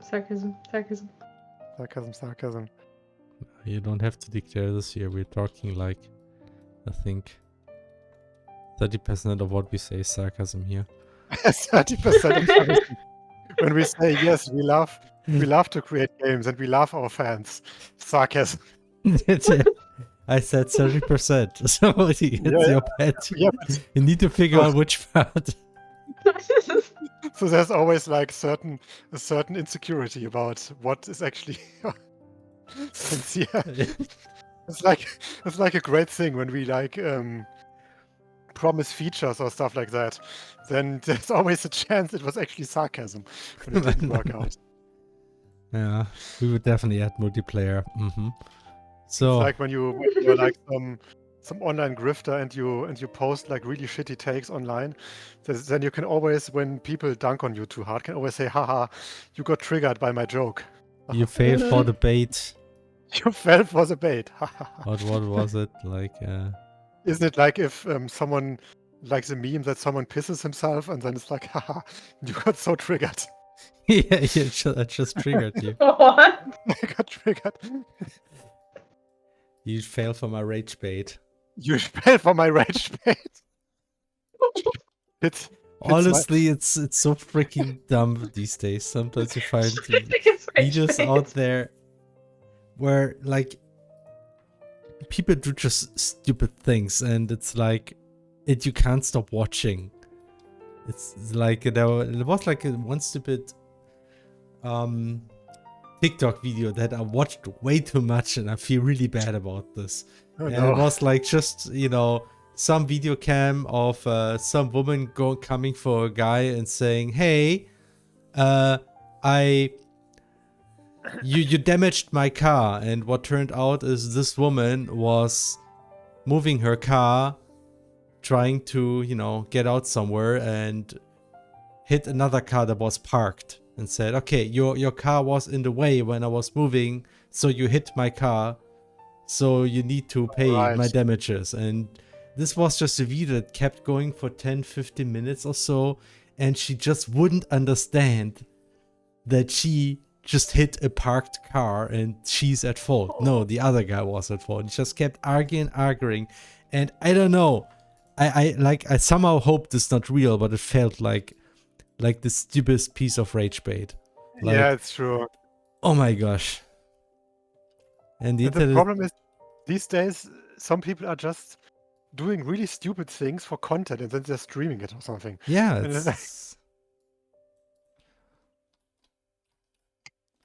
that's like the internet today these days. Yeah. Back in my day, back in my days, internet was boring. Sometimes the internet was good. We didn't have bad things on the internet. No, none at all. There were no weird live journal rivalries that really escalated into weird, or weird forum rivalries that led into like real life violence or like doxing campaigns. Some people do really stupid things and then stream it for content, like discussing that he does do that. Yes. Indeed. Oh gosh. That's what happens. That's what was happening. Okay, bye John Palmer. John something Palmer. Also, it might be entirely real because people can be really entitled and really dumb. That's something I'm a little bit afraid of, but yeah, it actually might. Like, I can't exactly rule out it's not real, but it felt really extreme. But yeah, sometimes people are just like, it's not sometimes not even dumb people, it's just people being just intentionally like this. It's like you often have this kind of conversations in some kind of court or some kind of formal capacity where people do interviews and you cannot get people say certain things. They just dodge the question constantly, and it's really exhausting watching this.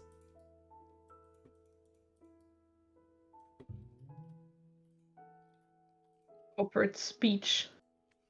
Yeah, just politics, honestly. People just, It would be nice if politics were boring again. Yeah, boring politics. Boring politics, just people in suits. Maybe not even suits, just people very calmly sitting on a table and saying, this is good fiscal policy. And then someone else says, maybe, but I disagree on these details. Let us work out our differences. And here's a good question. Hello, how much time did it take to do such a game? I know. That's a good question. 3 That's weeks? a very good question. At least 3 weeks. I think 3 weeks. We started 3 weeks ago, and that's how we got this map. No. Alabaster Dawn development started in 2021. Officially. Right. We didn't do anything before that. Oh yeah, before that, obviously we didn't do anything. Yeah, that's 5 years. And the game's not even done. It's not. It really depends on what kind of game you do, obviously, but yeah, games take time. They do. Games do be taking time. Hello Reggae Fish Games. I'm enamored with how your game looks and I enjoyed the demo. We'll definitely get this game when it comes out. I'm curious with how you are doing the overworld graphics environment. Do the walls have 3D topology with like tile maps on top? I think I did this video a couple of times, but let me do it again. Essentially we do have it's essentially a 3D model, our world, with a very careful assignment of pixel art textures. And one of the big things that makes the pixel art work is that we still act like it's a 2D game. The graphics, for instance, those are the cliff graphics here. We do have custom graphics for the front facing cliffs and the diagonal cliffs and for the side cliffs. You cannot just take this kind of texture and put it on a diagonal. This is what happens. We always project the textures so the pixel size is like pixels are not rotated and they're not skewed unless really necessary. So that's why for the cliffs here, you don't get the same texture, but you know, skewed diagonally, but instead it's just a custom texture. Then we do like a few tricks, like here we do have a side texture, but it goes a little bit, let me just turn off the fog so you can see a bit better. It goes a little bit diagonal to the inside. This kind of like gives a little bit the illusion of depth from the side. And then another neat trick is that, you know, rather than having like because the mesh structure that we're using is actually very, very simple. It's just triangles. Like this is, I can't really show it exactly, but if you look, it's essentially 2 triangles, one on the ground, one going up the diagonal wall. Here it is, you know, 2 triangles, essentially like a quad.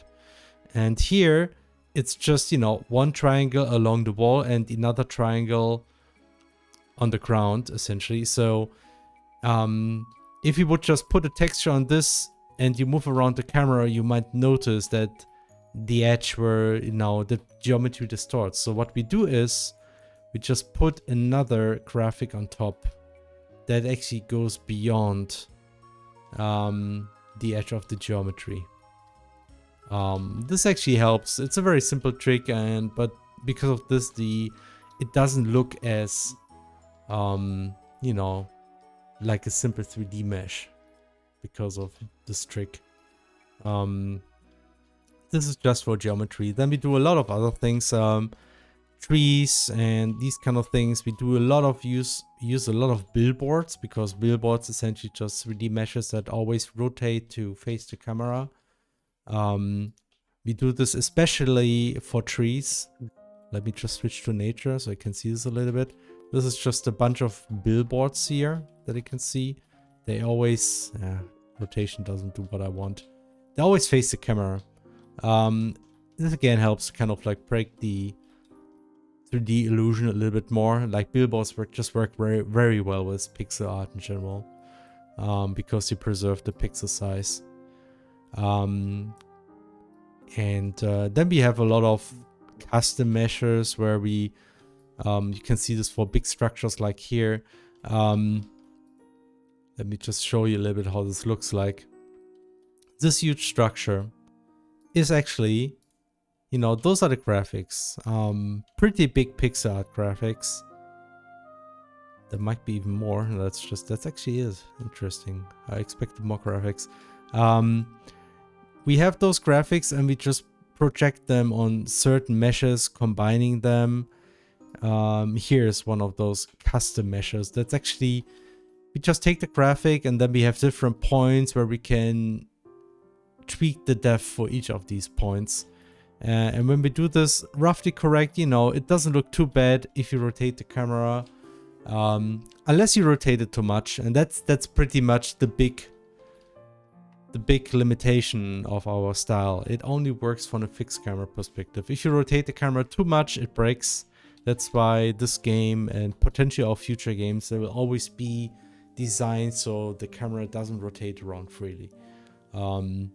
This would make it a lot harder to make this look work. But yeah, that's pretty much the idea. So essentially it's 3D, it's just a lot of tricks to make it look pixel art like. And I actually did some longer Blue Sky post about this, which, I think nobody saw because Blue Sky and I don't know.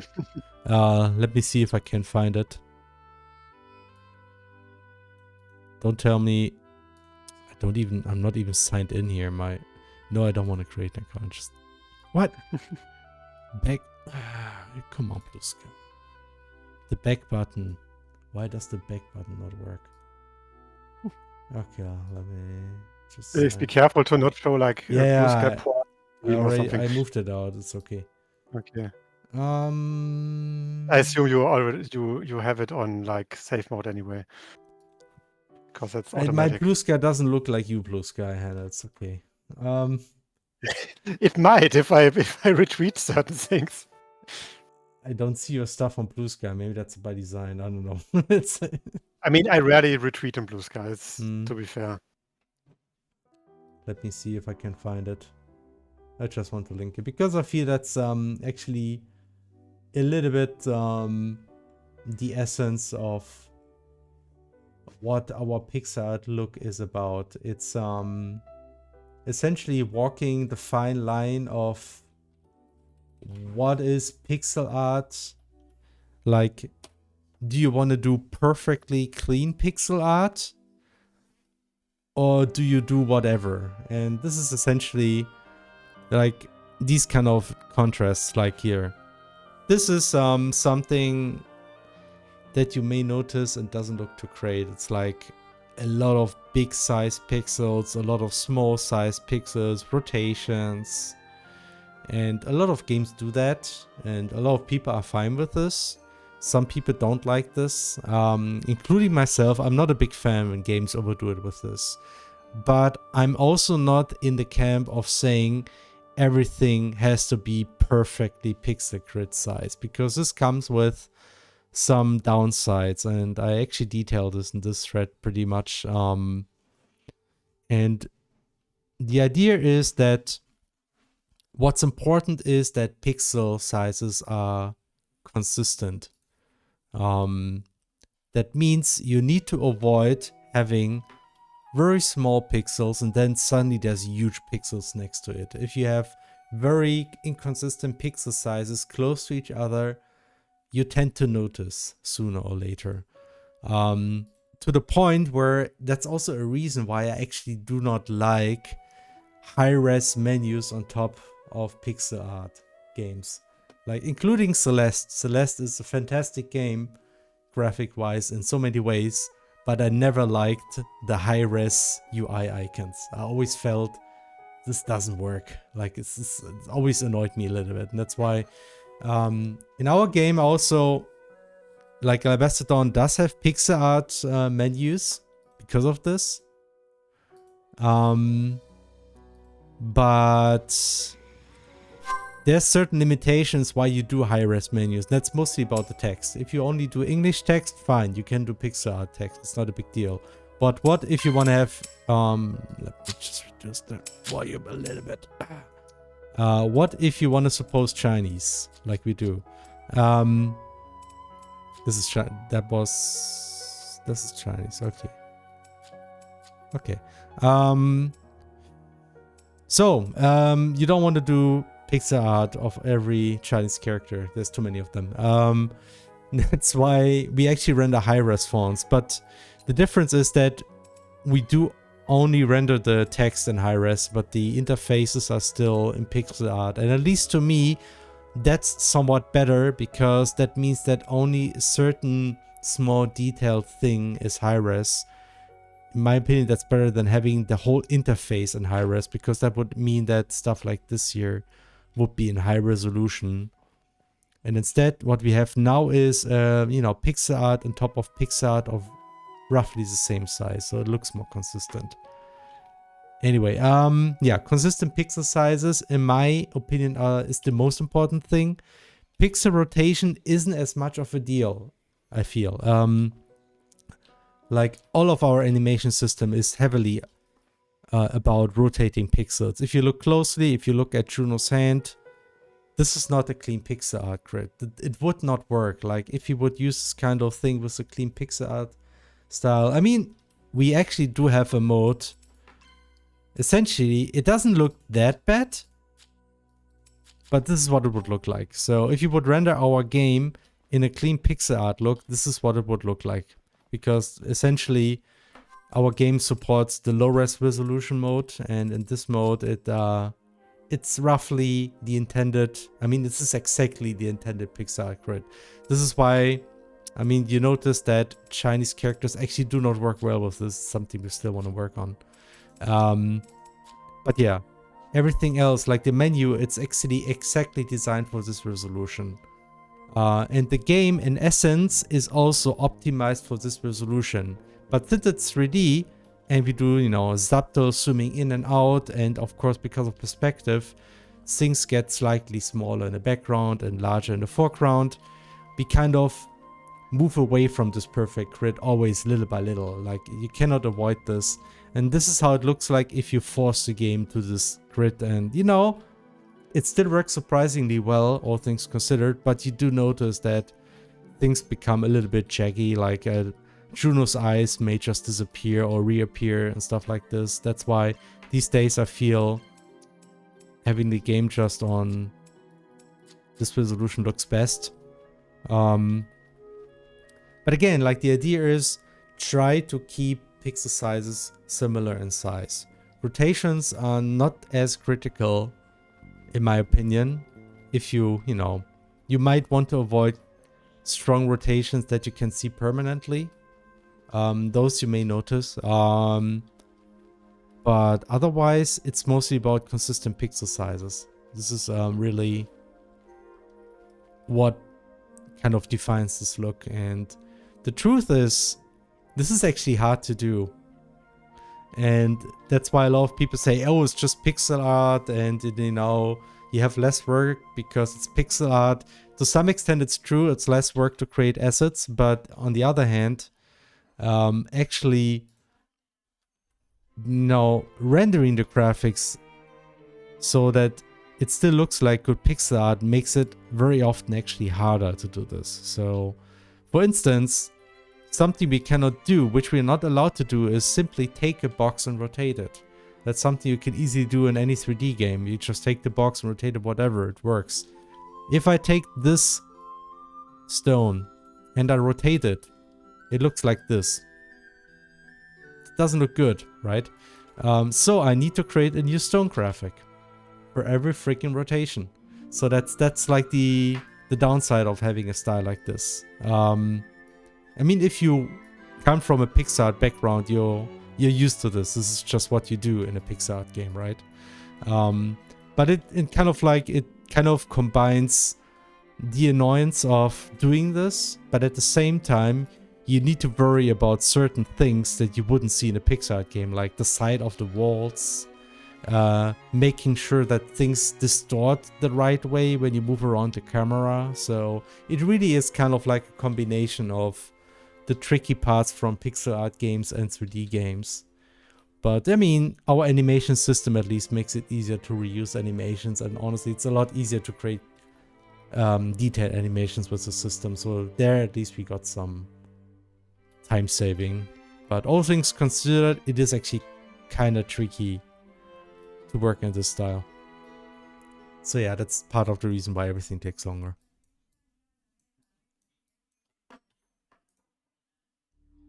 Hey, Celio. And that's it. I talked for enough. I mean, you explained it properly. In detail. Yes. Hi, Celio. Also, thanks to Flora for subscribing for the 94th month. It's very helpful to our finances. Thank you, Flora. So we can pay our sound designers. Sound designers, right?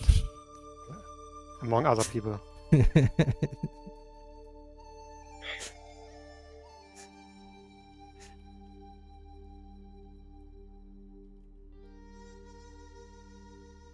Oh, by the way, there has been like this discussion about in certain forums, like this discussion about turn-based combat maybe not being good. I mean, we alluded to that earlier.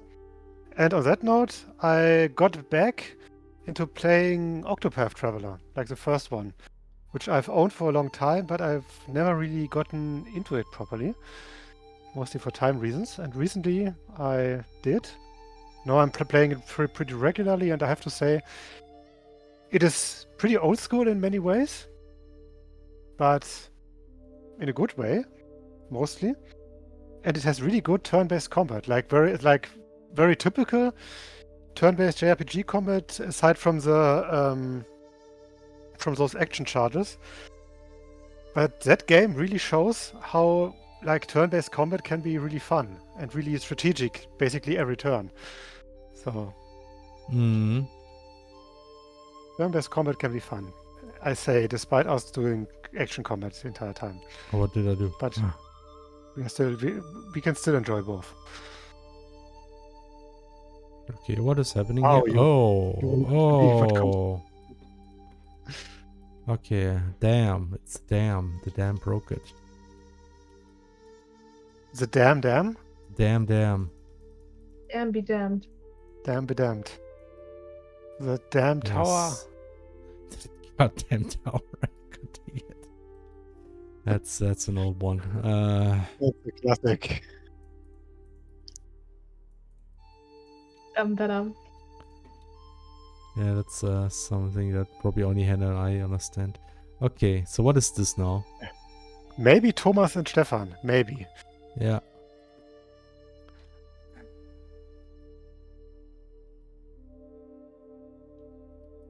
And okay, and also maybe to Flora, depending on if she actually played Taro's Adventure back then. Still this damn.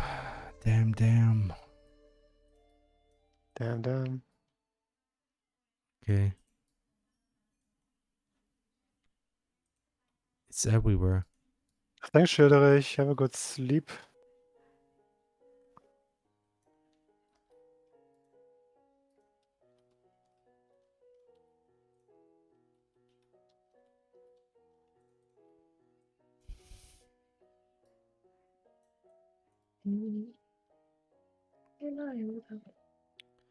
But yeah, turn-based system, turn-based combat can be very fun, obviously. Yes.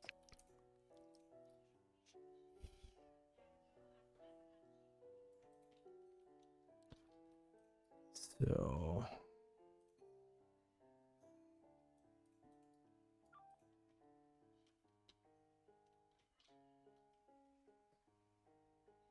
Schilder Rich needs to go to sleep and get a good rest so they don't become Schilder poor.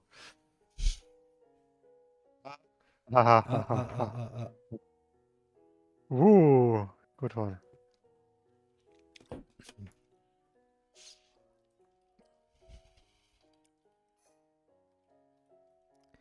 So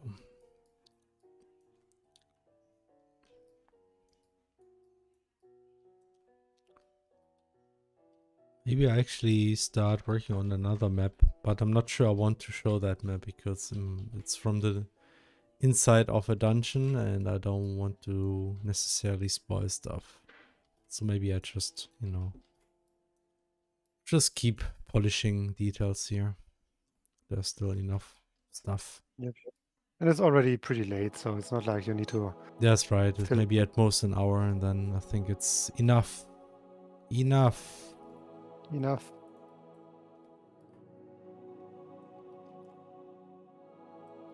Enough of this. Have at thee. Mm.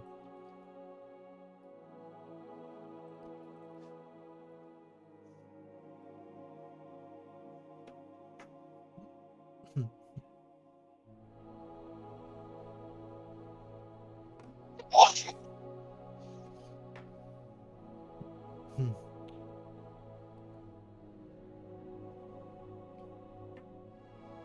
Wait, did we have Lufia 2 references in Crosscode? I'm not sure I remember. Oh, good question. I mean, we are big fans of Lufia 2. We definitely did play it. Yeah, but I'm not So- sure if we actually put some references in there. Which is actually an oversight. I mean, we totally should have if we didn't. I'm certain you did, maybe, but I'm not sure what it was. Would be nice to know what reference it was. Yeah, maybe some puzzle or something. Something regarding Maxim and Tia, really? Oh damn. Yeah, I don't remember.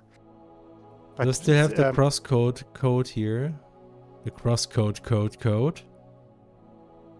I mean, I could like string search. Yeah, that's what I was inside. thinking to do. I actually don't have crosscode installed on this machine. God dang it. Oh, I see. The ninja apparently reference. That was thanks to a guest role then, yeah. Yeah.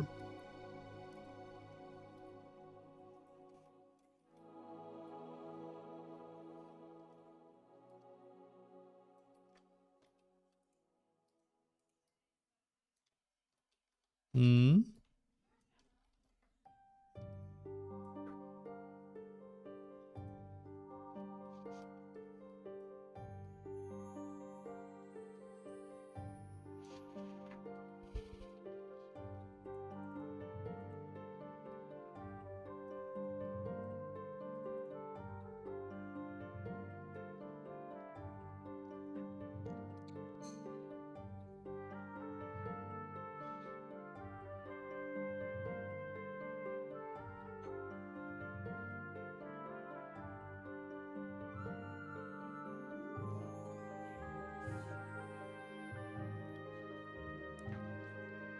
Yeah, but us and our weird technology choice.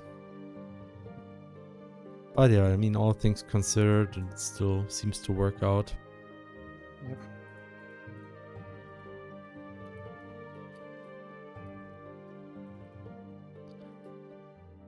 Honestly, the irony about Alabaster Dawn is it's actually... I'm actually very certain it's not slow because of JavaScript or TypeScript. It's mostly slow because of how much we do with the GPU. I think we just a way, so either we are overdoing stuff with the GPU in a way that I still couldn't figure out, or it's really some issue with how the web implements WebGL and some weird stuff happening that makes it slow. Because you know that on the Steam Deck, it actually...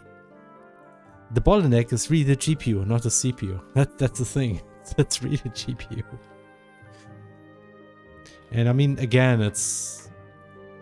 People look at this and think it's a pixel art game, but this is our pipeline.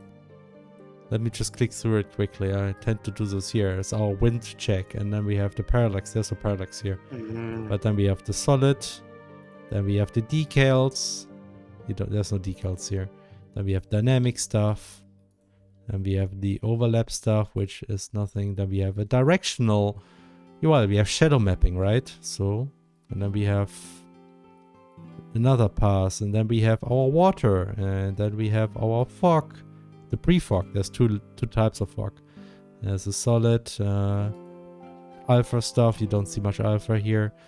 The freaking light. Light geometry. Different texture. It's blurred. Right, so we blur this one. Look, it's blurred.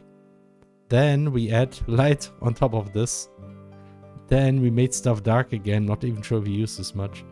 There's some more light happening. Oh yeah, this is actually to make things darker. It's because of when you do special moves, everything get dark and stuff like this. So wind pass, and we have effects on top. Then we combine all of this.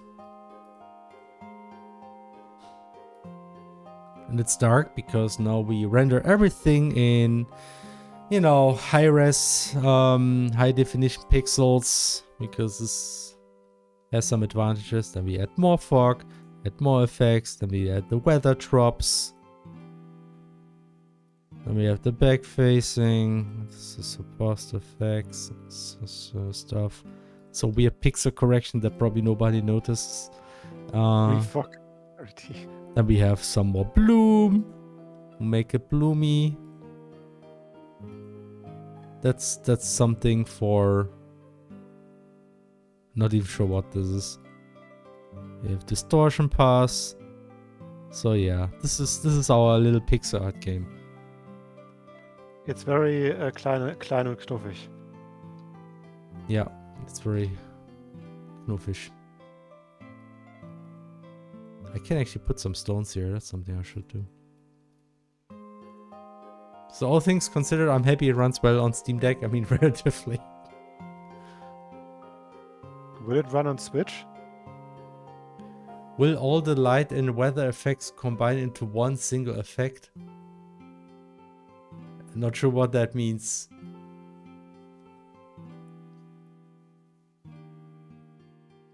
I mean, in the end, it's just the pipeline that we use to render stuff. It's part of why the game looks this good. I mean, essentially, we went on through this whole thing with the idea, hey, let's do now rendering like the big games do. And then this just escalated. So yeah.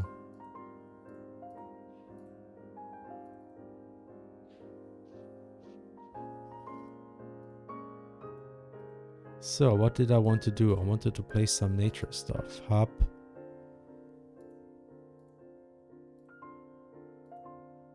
Wait, it's not here? Okay, maybe it's extend outer. Hub extend. Here we go. Stones. There's my stones. Felix, don't forget. God damn it. The traffic is annoying. Don't forget to place like those cliff rounding thingies. Those are very important. Hannah, no. Why not? Somebody else can do this. I will never place those. I reject those. But they are so good. They make the cliffs so much better. I'm pro noise and less round when it comes to cliffs.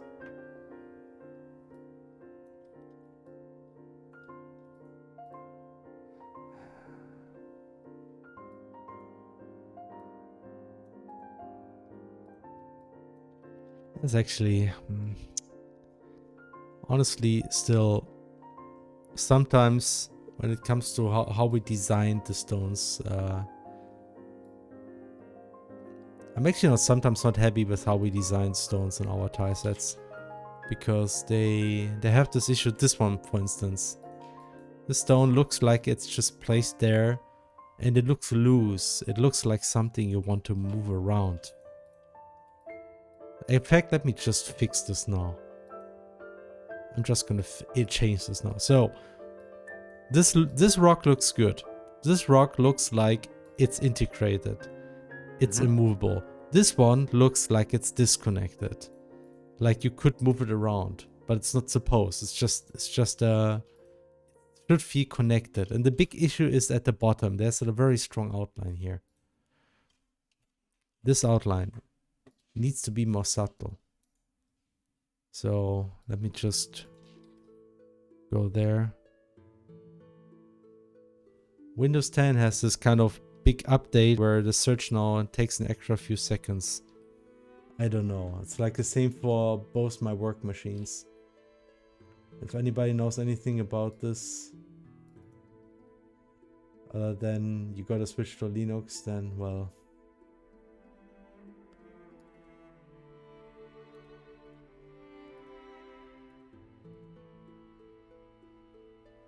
I need to find that stone. Where is it?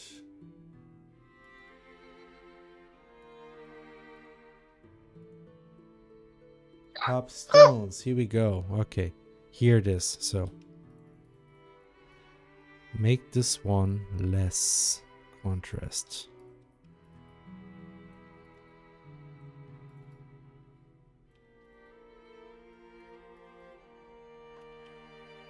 Okay, and now this already looks better. This looks like it's roughly connected. I might go even further, honestly. Like, I might just add something like this. Like, make it a little bit brighter here. So it feels like... I don't know, there's some dust. There's some kind of slope at the bottom. That kind of feels like, you know, over a long time, things eroded and it's a little bit smoothed out. And I feel this looks... At least to me, this looks aesthetically more connected. It's not as annoying. This is another example here. Actually. I will just do this now. I'm the freaking creative director. I can do this. So.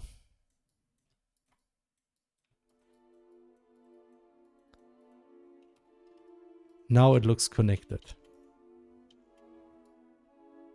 The nice thing is now you can put it here and it kind of melts into the cliff and it looks connected suddenly.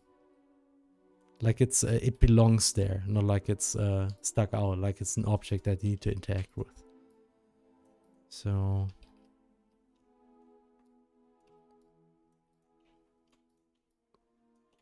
yeah, and that's something I really need to pay more attention to in the future, because all kind of stones have this. A lot of our stones had this issue where... because, you know, I think the idea is, you think it's, oh, it needs to be ambient occlusion, and even if you talk realism, it probably makes sense that things are dark down there, but it just leads to this visual disconnect, I feel, that makes it looks like it's too much. Like this stone, it just pops out so hard. Like this is now a very important object, suddenly, this stone here. But it's just decoration, it's just a small prop. Not supposed to stick out.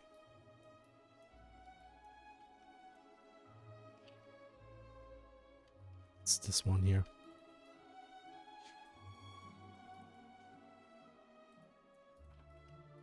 Okay.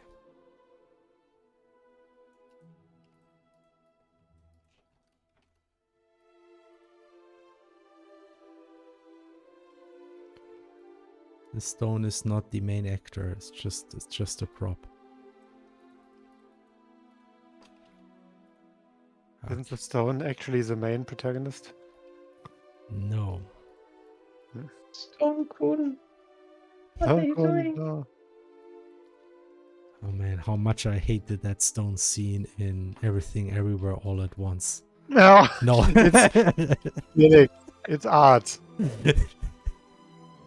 It's art.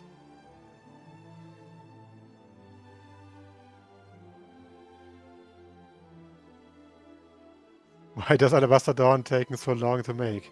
The rock looks wrong.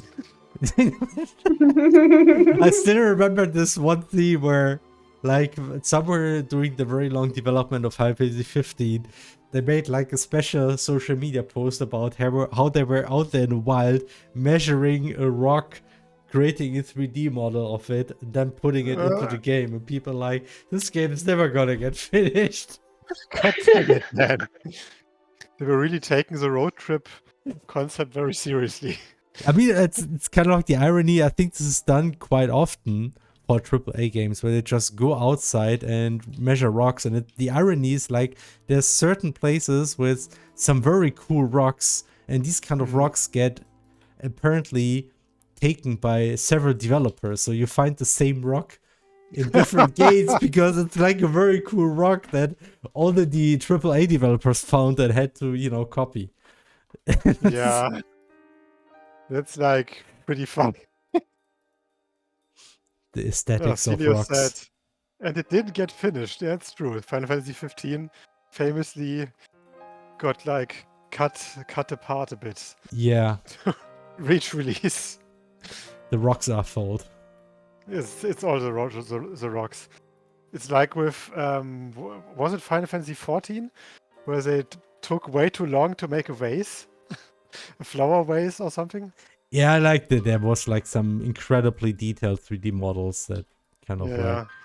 It wasn't because it took long. It's just that there was like a mess in terms of how the world was designed and certain things were just way too rude. Final Fantasy 14 had like lots of design problems.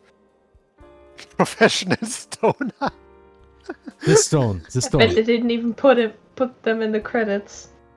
Didn't even put the rock in the credits. I hope so. I hope it has a name. Professional stoner. Sorry, I'm now changing all the stones. I'm sorry, Thomas. All the stones have to be changed. They're not satisfactory. Yeah. Sometimes I do these kind of things.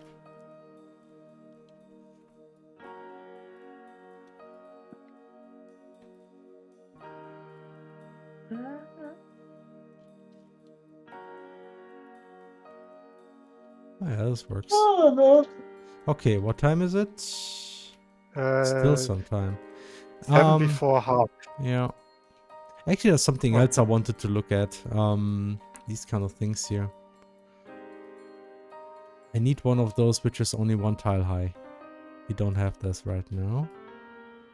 Or do we? Let me check. Okay, okay.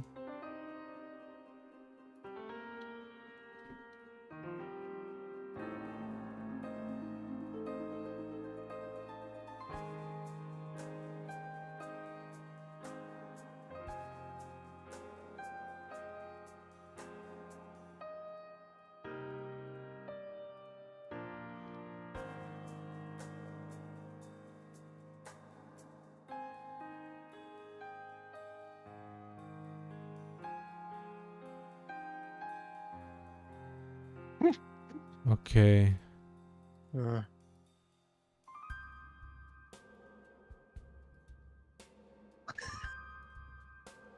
Oh man. This good stonemasonry stream. Yeah. We are sponsored by the stonemasons, actually. But please don't tell anyone.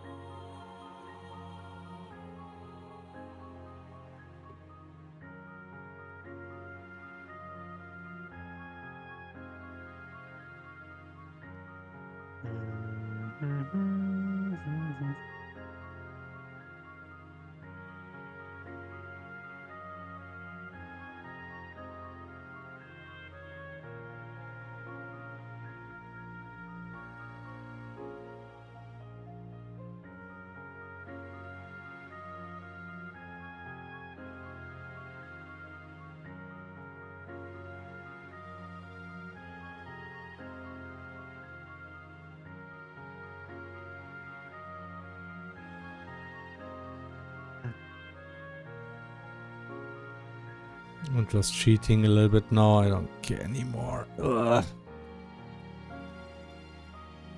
What is this, by the way? What is this? What is this, Thomas? What is this, Thomas? Thomas, what is this? I don't know. It's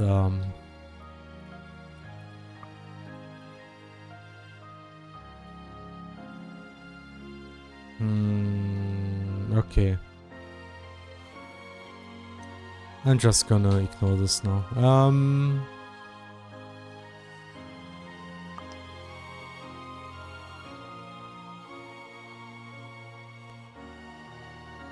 God extend. I need to add a prop.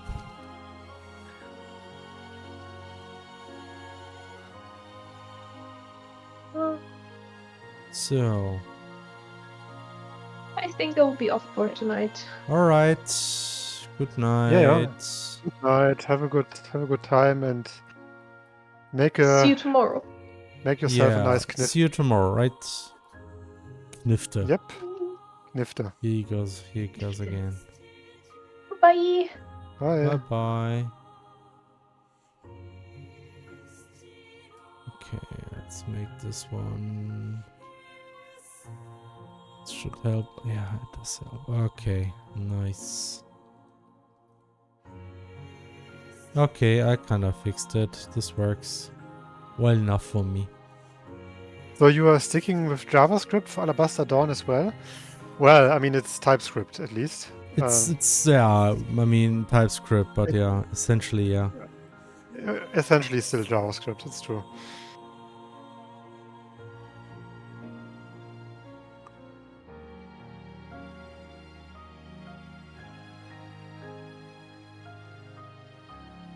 It's too late for them. They can't turn back. It's like JavaScript, one hell of a bug. Not bug, drug.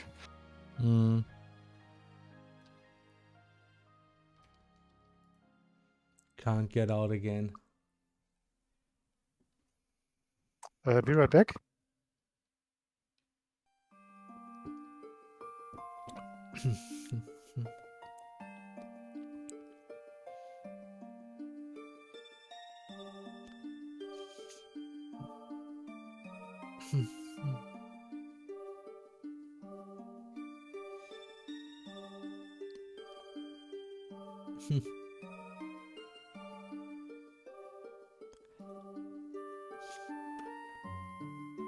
Yeah, it's a custom game engine based on web technologies.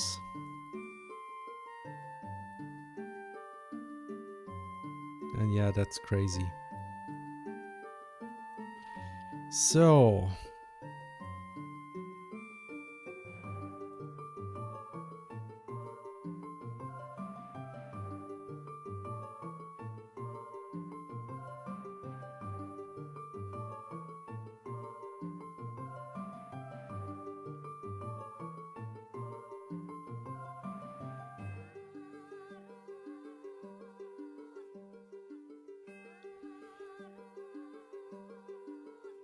Oh, a JavaScript fan. That's funny. That's nice. Yeah, I mean, the history is that everything we do, like back when we started Crosscore, was essentially the idea, hey, let's make a game with HTML5. Because back then it was kind of actually a new thing and it was kind of hyped a little bit. And I actually did a lot of work in this field for my studies. We actually were working on some technology to get 3D graphics work on the web. Not with WebGL, but some weird ray tracing stuff back then. Some declarative language we worked on, which honestly was a fun topic to work on. But yeah, that's how I got close to web technologies in general, and I realized that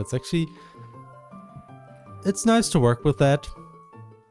I still feel it's like a pleasant technology to work with in many ways. Like debugging is so easy. Like it's so many things you don't have to worry about too much, and obviously performance takes a hit in certain ways, but if you know what you're doing, it's still manageable. Honestly, you just kind of like need to be careful about not generating too much garbage. And yeah, that's how we did Crosscode. Crosscode worked. We even found a solution how to get on consoles. That's why we kept doing things this way. Yep.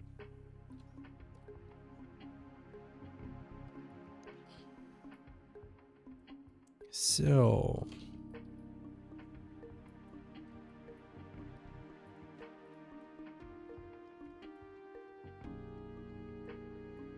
I think I'm getting close. This map is really almost finished.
Back to line mapping, also like an old tradition that we had ever had Oh ever yeah, since yeah. It's Crosscore.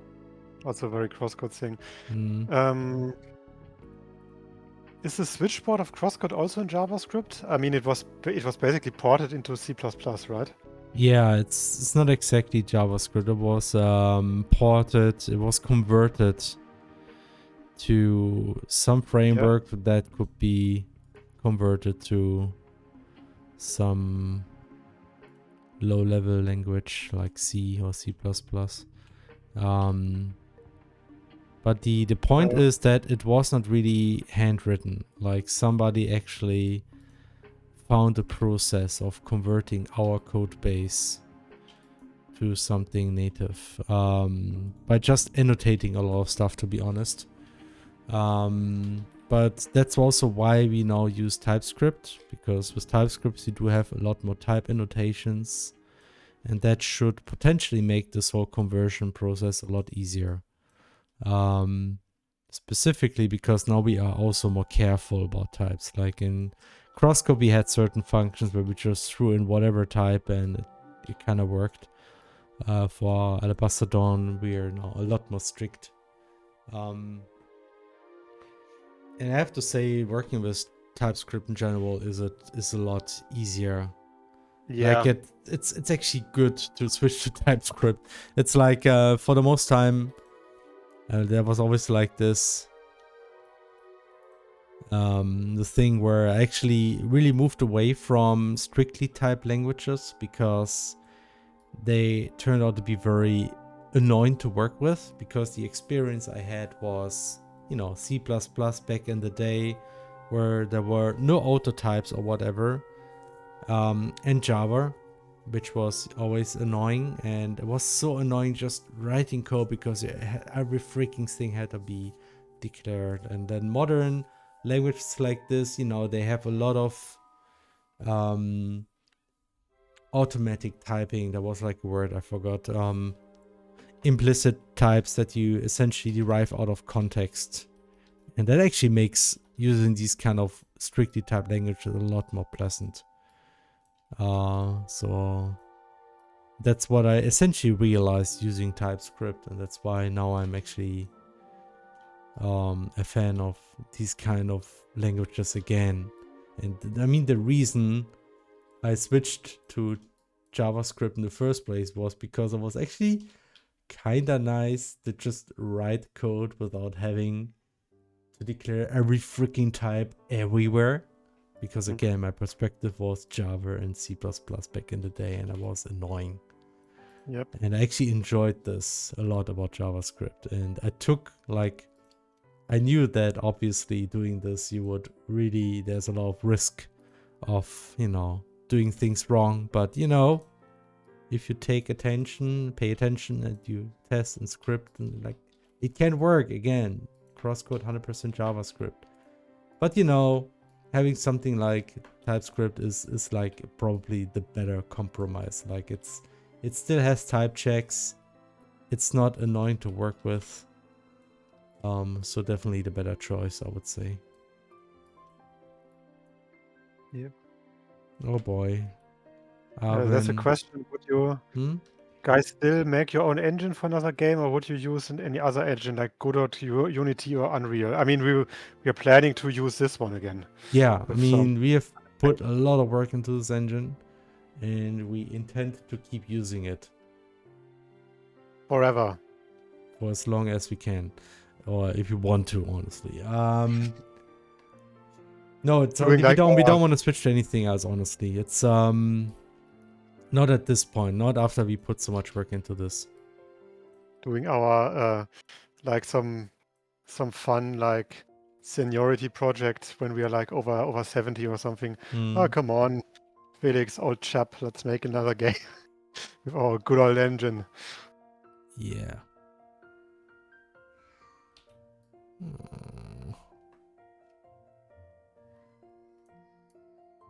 Poor Arvin can't sleep. Having a tantrum.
Okay.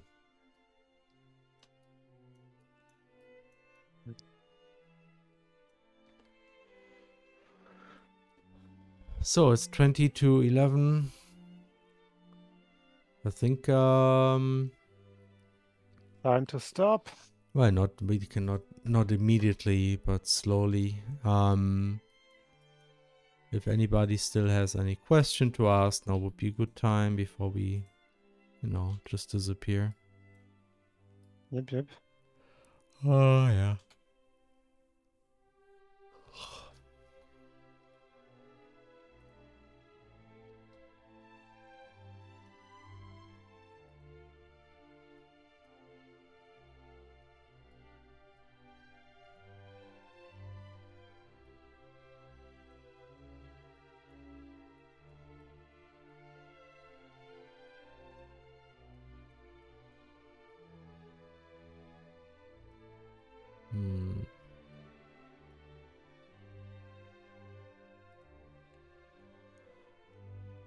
So should you say Alabaster Dawn should be easier to port to consoles than Crosscode?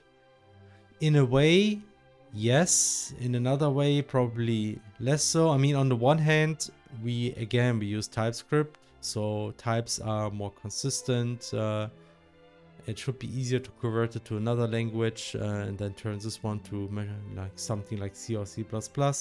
On the other hand, Alabaster Dawn is also a lot more demanding, since we do use WebGL and the rendering is a lot more complicated compared to Crosscode. So, which is also why I'm not sure if a Switch 1 port will really work out that well.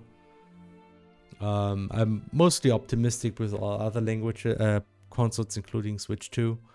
That should be no issue if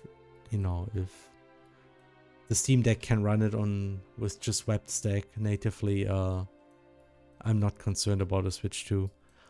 But yeah, Switch 1 might be tricky. We have to see. There is still this thing that I have this feeling that some issues we have as performance are largely because of how the web handles WebGL. And if these issues can be avoided with a port, maybe it might even run well on, Steam on the Switch 1. We have to see. We actually will look into this in parallel to the early access phase. So the goal is to release this in time when version 1.0 comes out. So when the full game is done, essentially.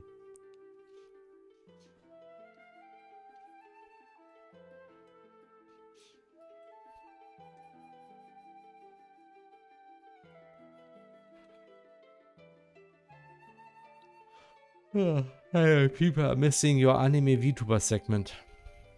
Wait. Do I have to improvise once now? I mean, I am watching things. I've actually watched 2 more episodes of the... Bang Dream. That too, yes. But I've actually been watching 2 more episodes of that Witch in Mongolia anime. It's very good. Still, Is it's it very good? Okay, yeah. It's a very nice series. I gotta give it another go. Very interesting historical context, stuff like that. The art style is interesting. And it's also pretty funny sometimes, especially considering, despite also kind of ironic considering how serious subject matter is. But yeah. But yeah, I'm also watching the current Bang Dream show, of course, because I'm very big on high quality series with good writing. I say without irony, actually. It's actually good. Like if you told me like a year ago, hey, you would be a big fan of like this one girl band franchise called Bang Dream, I would be like, I can't imagine that. I'm not one of those people. But then I've been That's good. A bit of Bailey says I've been calling Halal Orb. What? Halal Orb is Haram Orb. What? Okay. Is that a reference to the Orb anime? Like the... What's the Orb anime again? You know, the one that we watched like one episode of. The one about like Oh. the Poland anime. Ah.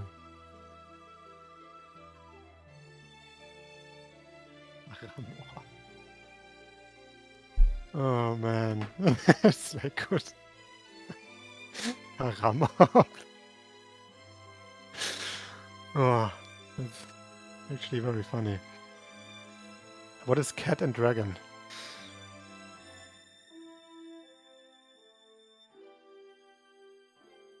Oh, okay. I think I've heard about that one. And of course, I'm also watching the Young Ladies Don't Play Fighting Games anime, which is like extremely cute and very, very hilarious at times.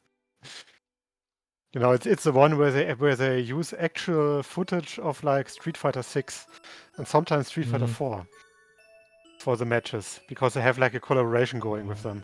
Look at this. I used the wrong light sources here. That's not good. Okay, here I'll use the correct ones. Okay. What else am I watching? Oh yeah, I'm watching like the second season of the Magic Lumiere anime, of course. And Polar Opposites, which everyone should watch because it's like one of the best slice of life romance manga of the last years or so. Yeah. I always play fighting games with the homies and then cuddle under the blanket like the girls. Yeah, it's like definitely very authentic fighting gaming experience. Sounds almost like new game essentially, but fighting games. In a way, but it is way more authentic for fighting games. It just has added like the cute girls on top. Okay. Like it actually goes very way more deep into like the fighting game meta and like the community and stuff like that. It's not like New Game where basically it's like a slice of life work comedy healing series with cute girls, and then they like talk about game dev like 2 minutes at the start, and that's it. Yeah, I see.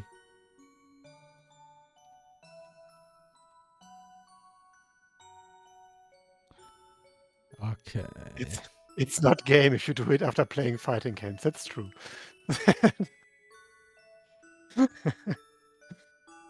And the series is so hilariously over dramatic at points.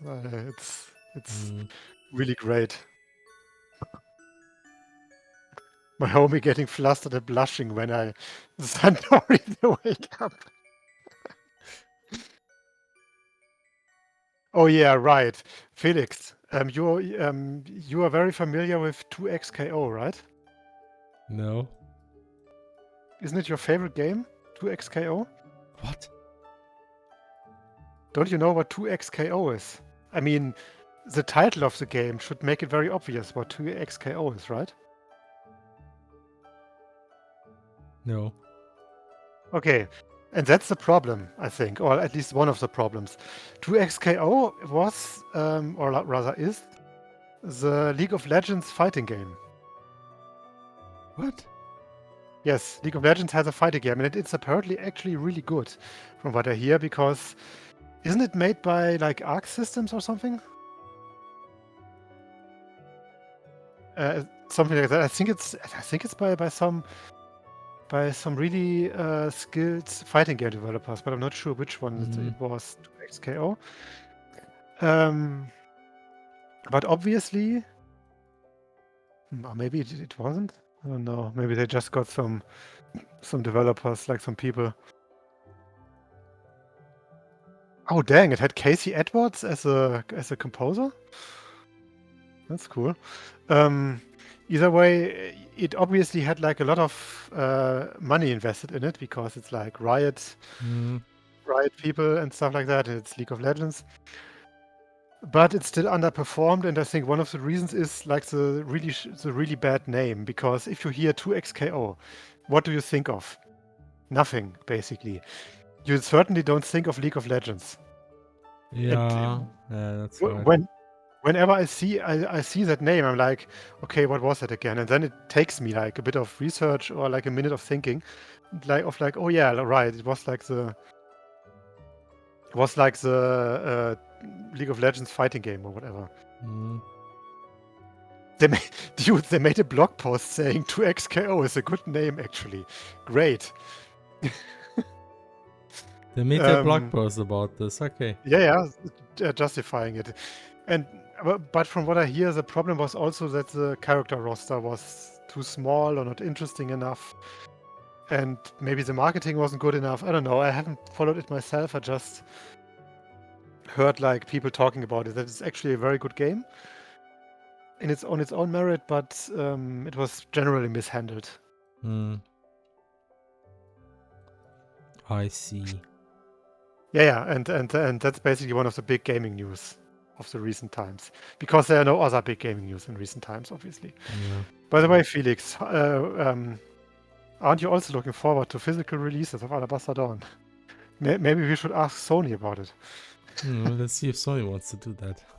Yep.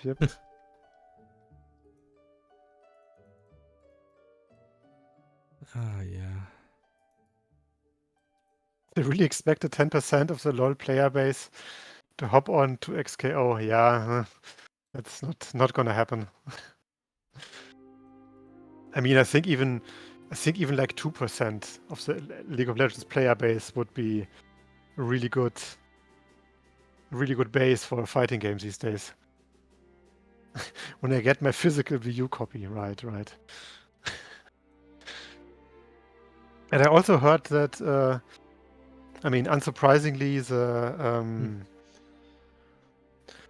what was it called again? The Fatal Fury or Garou fighting game. You know, the one that had the goal to put Ronaldo in it. Also has a lot of success problems, but I mean, not really a surprise. Like another game that's apparently really good, but really mishandled from the PR department and stuff like that. And also, from what I hear, they just invested way too much money into like marketing that didn't work.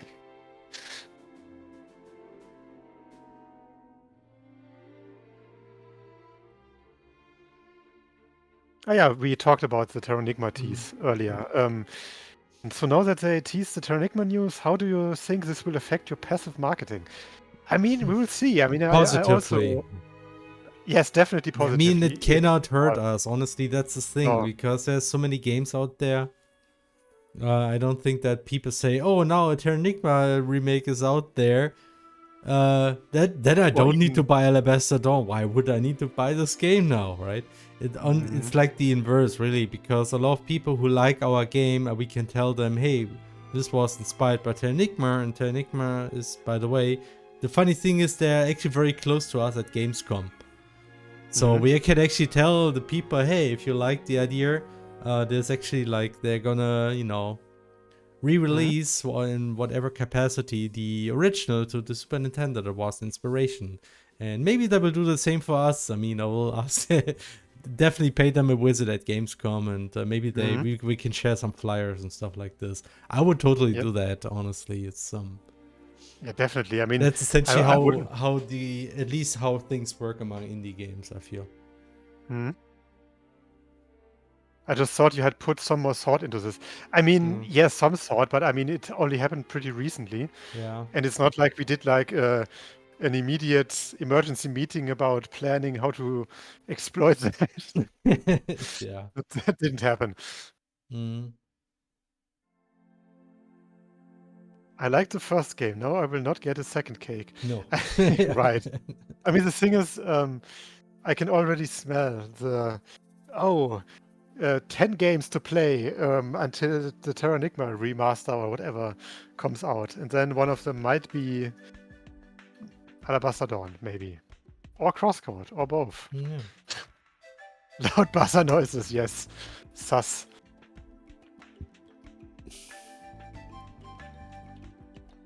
Oh, speaking of Amogus. I hope everyone is also excited about Perlica in Fortnite. Who? It's basically the main girl in Arknights. Oh. Like the main, not the main character that's not the Endman, the player character. She has recently been added to Arknights and not to Arknights, to Fortnite, and it of course caused a lot of hilarious memes because you have like this anime girl with like who's known to be rather stoic and serious and stuff, and she's like doing all the funny cringe Fortnite memes and running around with a chainsaw. Of course. And surfing on a chainsaw and stuff like that. Of course. Yeah. It caused a lot of pretty funny fan arts, especially if you are yourself an Enfield player, like I am, as someone who doesn't interact with gambling.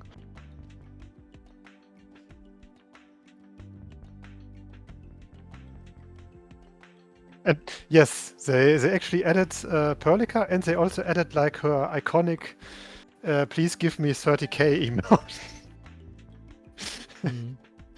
Where she does like the two hands, the face resting on two hands pose.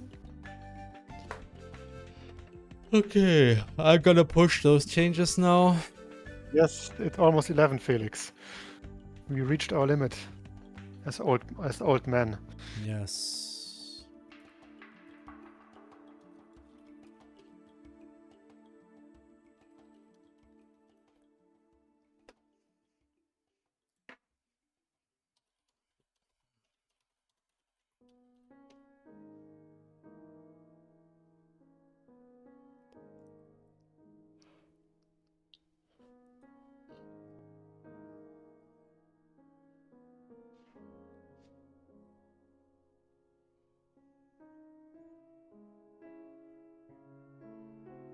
Yeah, I wonder if I'm still gonna be alive next week.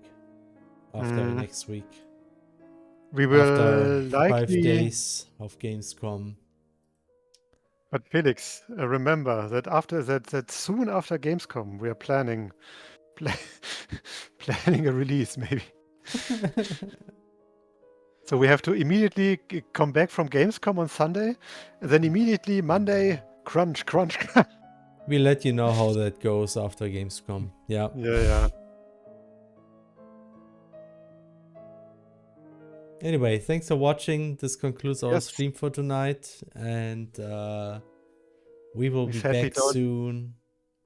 We sadly don't have a Seinfeld theme, but just imagine it. Yeah, we will back on. Felix, you must die here and now. I must die. Anyway, thanks for watching. We will be back on September with another stream, and keep working on this game. Maybe until it's done. So yeah, until next time. Bye-bye. I was watching the whole time. Of course you were. Not good enough.